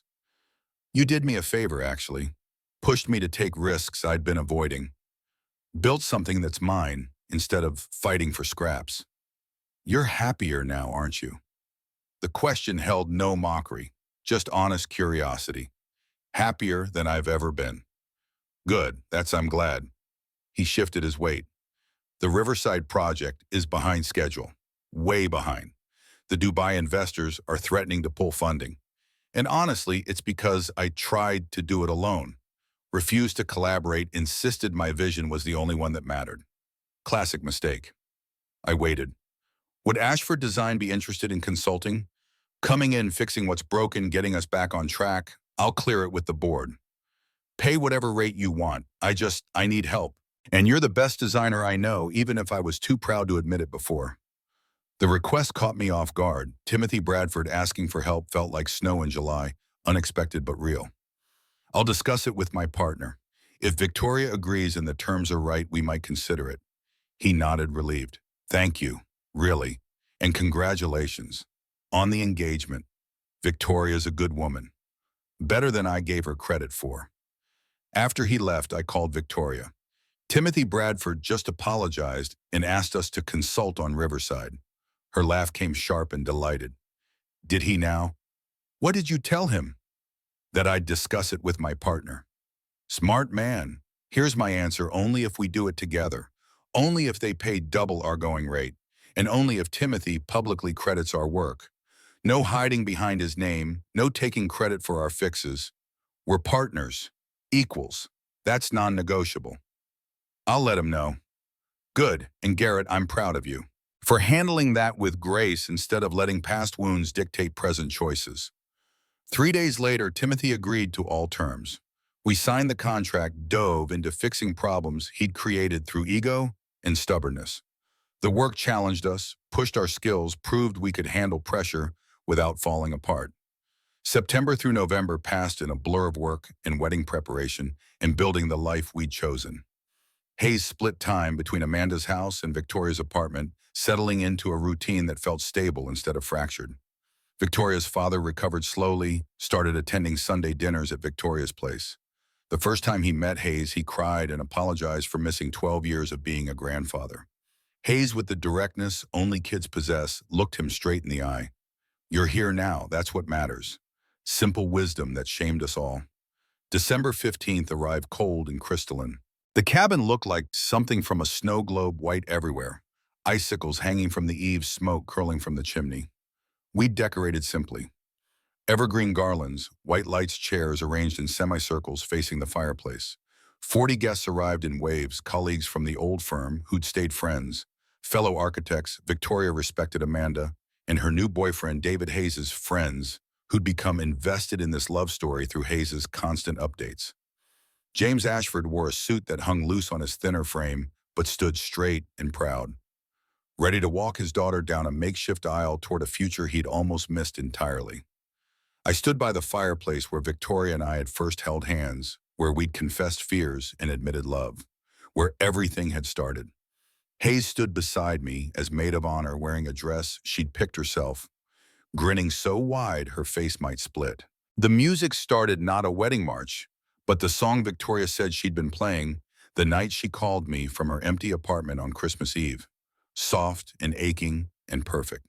Victoria appeared in the doorway. She wore cream silk, simple and elegant, her hair loose like that first morning in the cabin. No veil, no train, nothing to hide behind. Just Victoria choosing to be vulnerable in front of everyone who mattered. James took her arm, walked her slowly toward me. When they reached the fireplace, he kissed her cheek and whispered something that made her eyes shine. Then she stood before me, took my hands, looked at me like I was the only person in the room. The officiant, a friend from college who'd gotten ordained specifically for this, kept it brief. Asked us to share vows we'd written ourselves. I went first, tried to keep my voice steady. "Victoria, 1 year ago, I was trapped in a snowstorm with a woman I thought I could never have. A woman too beautiful, too smart, too successful for a guy like me. Someone I'd spent 5 years admiring from a safe distance because distance meant I couldn't be rejected or disappointed or hurt." I squeezed her hands. But that storm taught me something crucial. The biggest prison isn't a cabin in a blizzard. It's the walls we build around our own hearts. The fear that keeps us alone even in rooms full of people. The belief that safety matters more than connection. Victoria's eyes went bright. "You freed me from that prison. Showed me that risk and reward are inseparable. That love isn't something you control or manage or keep at arm's length. It's something you surrender to completely, knowing it might destroy you but believing it won't.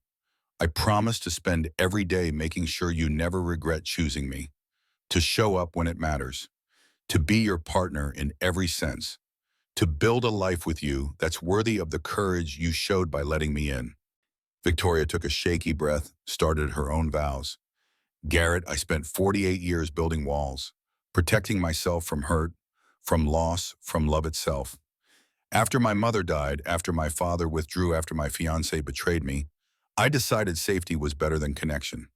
Loneliness was better than vulnerability." She touched my face with fingers that trembled slightly. 2 days in a cabin with you tore down what 48 years had built. And I'm grateful, because loving you is the first brave thing I've ever done just for me. Not for my grandfather's legacy, not to prove something to partners who doubted me.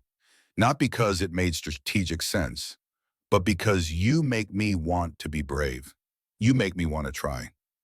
I promise to keep choosing bravery, to choose us even when it's scary, to choose love over safety every single day for the rest of my life, and to never forget that the best things in life happen when we stop hiding behind walls and let ourselves be seen.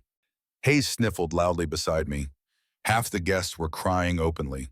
The officiant smiled. "By the power vested in me by the state of Colorado and the internet, I now pronounce you married. You may kiss. I pulled Victoria close, kissed her like I'd been waiting a year to do it properly. The room erupted in applause and cheers and Hayes yelling something about finally being official. We broke apart, both laughing and crying, turned to face our guests as husband and wife. The reception happened right there in the cabin. Food catered by a local restaurant, music from a speaker, someone brought champagne that flowed freely. Amanda hugged Victoria and whispered something that made Victoria cry happy tears. James gave a toast about second chances and not wasting time. Hayes made everyone laugh with stories about teaching Victoria to build things and Victoria's complete lack of skill with power tools. Around midnight, most guests had left or claimed rooms at the resort down the mountain. Hayes had fallen asleep on the couch, exhausted by excitement. James had returned to his hotel with Amanda and David. Victoria and I stood on the cabin's small deck, looking out at stars so bright and numerous they looked unreal. We did it. She leaned against me, solid and warm. We really did. No regrets. Not a single one. You Sam, I regret waiting so long. I regret the years I wasted being afraid. But I don't regret this, us. Not even for a second. I turned her to face me. I love you, Victoria Sullivan. I love you too, Garrett Sullivan. She paused. That sounds strange. Victoria Sullivan, like I'm someone different now. You are someone different, and we both are. Better versions of ourselves because we found each other. Not found, crashed into, in a blizzard, while terrified and pretending we weren't attracted to each other. Best crash of my life. We went inside, carried Hayes to bed, cleaned up the remnants of celebration. Fell into bed ourselves around 2, exhausted and deliriously happy. 1 year later, December 15th, marked our first anniversary. We returned to the cabin this time, just the 3 of us, me, Victoria, and Hayes, who'd insisted on coming along. Victoria looked different at 5 months pregnant. Softer, somehow glowing with that quality people always talked about, but I'd never believed was real until now. We'd found out in September, surprise and terror and overwhelming more all tangled together. A daughter. Hayes would have a sister by March. Morning brought pancakes, my specialty, now perfected over dozens of Saturday breakfasts. Victoria sat at the small table sketching a design for the house we were building in the foothills. Something bigger than her apartment or my old place, space enough for a growing family. Hayes did homework at the other end of the table, grumbling about algebra. The radio played softly. Snow fell outside, gentle, this time no blizzard in sight. Hayes looked up from her textbook. Dad, do you ever think about what would have happened if you hadn't gotten stuck in the storm every day? Victoria set down her pencil. We wouldn't be here, wouldn't be married, wouldn't be expecting baby girl Sullivan in March. Would you have found either anyway? Hayes's question came serious, genuinely curious. Victoria and I looked at each other across the table. I like to think so. Victoria's voice held certainty. Eventually, maybe it would have taken longer. Maybe we would have wasted more years being careful and scared, but I think we would have found our way. But I'm glad we didn't have to wait, I added. Glad the universe pushed us together when we were both too stubborn to choose it ourselves. Hayes went back to her homework, satisfied with the answer. We spent the day doing nothing important, walking through snow, reading by the fire, playing cards like we had that first night. Victoria napped in the afternoon pregnancy, making her tired earlier than usual. Evening found us on the couch by the fire, Hayes asleep in the bedroom, just the 2 of us watching flames dance. Victoria's head rested on my shoulder, my hand on her rounded belly, where our daughter kicked and turned. You know what I'm grateful for? What? That blizzard. That forced me to stop running, stop hiding, stop pretending I didn't want connection just because connection meant risk. I'm grateful for you, for Hayes, for this. I gestured around the cabin, encompassing everything we'd built. This life we chose, even when choosing was terrifying. She turned to look up at me. Do you think we would have been brave enough without being forced? Maybe not.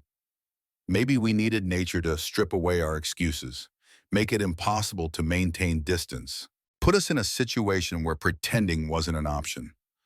Thank you, Blizzard. She whispered it like a prayer. Thank you, Blizzard, I echoed. On the mantel across from us, our wedding photo sat in a simple frame. Next to it, the ultrasound image from Victoria's 20-week appointment, our daughter in black and white, already loved beyond measure. And beside that, a drawing Hayes had made last week, stick figures labeled Dad, Victoria Hayes, and Baby all holding hands under a house that looked suspiciously like the one Victoria was designing. My family. Not the one I'd started with, or the one I'd tried to force into existence through willpower and work, but the one I'd found by finally being honest about what I wanted and brave enough to reach for it. People ask sometimes what it was like to marry a woman worth $45 million. Asked if money changed things, if wealth created distance, if I felt inadequate or kept. I told them the truth every time. I didn't marry money. I married the woman who was afraid of the cold, who held my hand in the dark when neither of us knew what morning would bring, who chose love over everything she'd built, career, reputation, safety, who showed me that the best things in life require risking everything you have for something you need. Money bought comfort. Money bought security. Money bought choices. But it couldn't buy what we had. Connection earned through vulnerability. Trust built through showing up when things got hard. Love that survived because we chose it every day, even when choosing was difficult. That was worth more than all the money in the world. Victoria's breathing evened out. She'd fallen asleep against my shoulder. I stayed still, not wanting to wake her, watching fire shadows play across her face. In 7 weeks, we'd have a daughter, a sister for Hayes, another soul to love and probably disappoint, and do my best to show up for consistently. The thought terrified me. I'd already failed one daughter through neglect and wrong priorities. What if I repeated old patterns? What if I couldn't be the father 2 children needed? But then I looked at the drawing on the mantle, at Hayes's vision of family, simple and beautiful and full of hope. She believed in me. Victoria believed in me. Maybe it was time I started believing in myself. Outside, snow continued falling. The same mountains that had trapped us a year ago now sheltered us. The same isolation that had forced honesty now offered peace. Victoria murmured in her sleep, nestled closer. Her hand found mine, laced our fingers together, even unconscious. This was home, not the cabin or the apartment or the house we were building. But this Victoria warm against me, Hayes safe in the next room, a daughter growing strong inside Victoria's body. This feeling of rightness, of having finally found where I belonged. The fire burned low. I should add wood, keep the warmth going. But I didn't want to move, didn't want to disturb the perfect stillness of this moment. Tomorrow would bring new challenges. Work deadlines, doctor appointments, Hayes's upcoming winter concert, James's continuing recovery, finishing the Riverside project, preparing for a newborn. But tomorrow could wait. Right now, this was enough. More than enough. This was everything. Hayes appeared in the doorway, rubbing her eyes. Dad, you guys okay out here? We're perfect, sweetheart, just enjoying the quiet. She patted over, squeezed herself between us on the couch despite her growing size. Victoria woke enough to make room, then fell back asleep with Hayes tucked under one arm and me under the other. My whole world contained in a few feet of couch space in a cabin in the mountains. 1 year ago, I'd been trapped here by accident. Now I was here by choice, building memories in the place where everything changed, where I stopped hiding and started living, where I learned that sometimes the biggest risks lead to the greatest rewards, where I discovered that it's never too late to choose love. The fire crackled, snow fell, my family slept peacefully, and for the first time in as long as I could remember, I felt complete. Not perfect, not without worries or doubts or fears about the future, but complete in the ways that mattered. Loved, connected, present, home.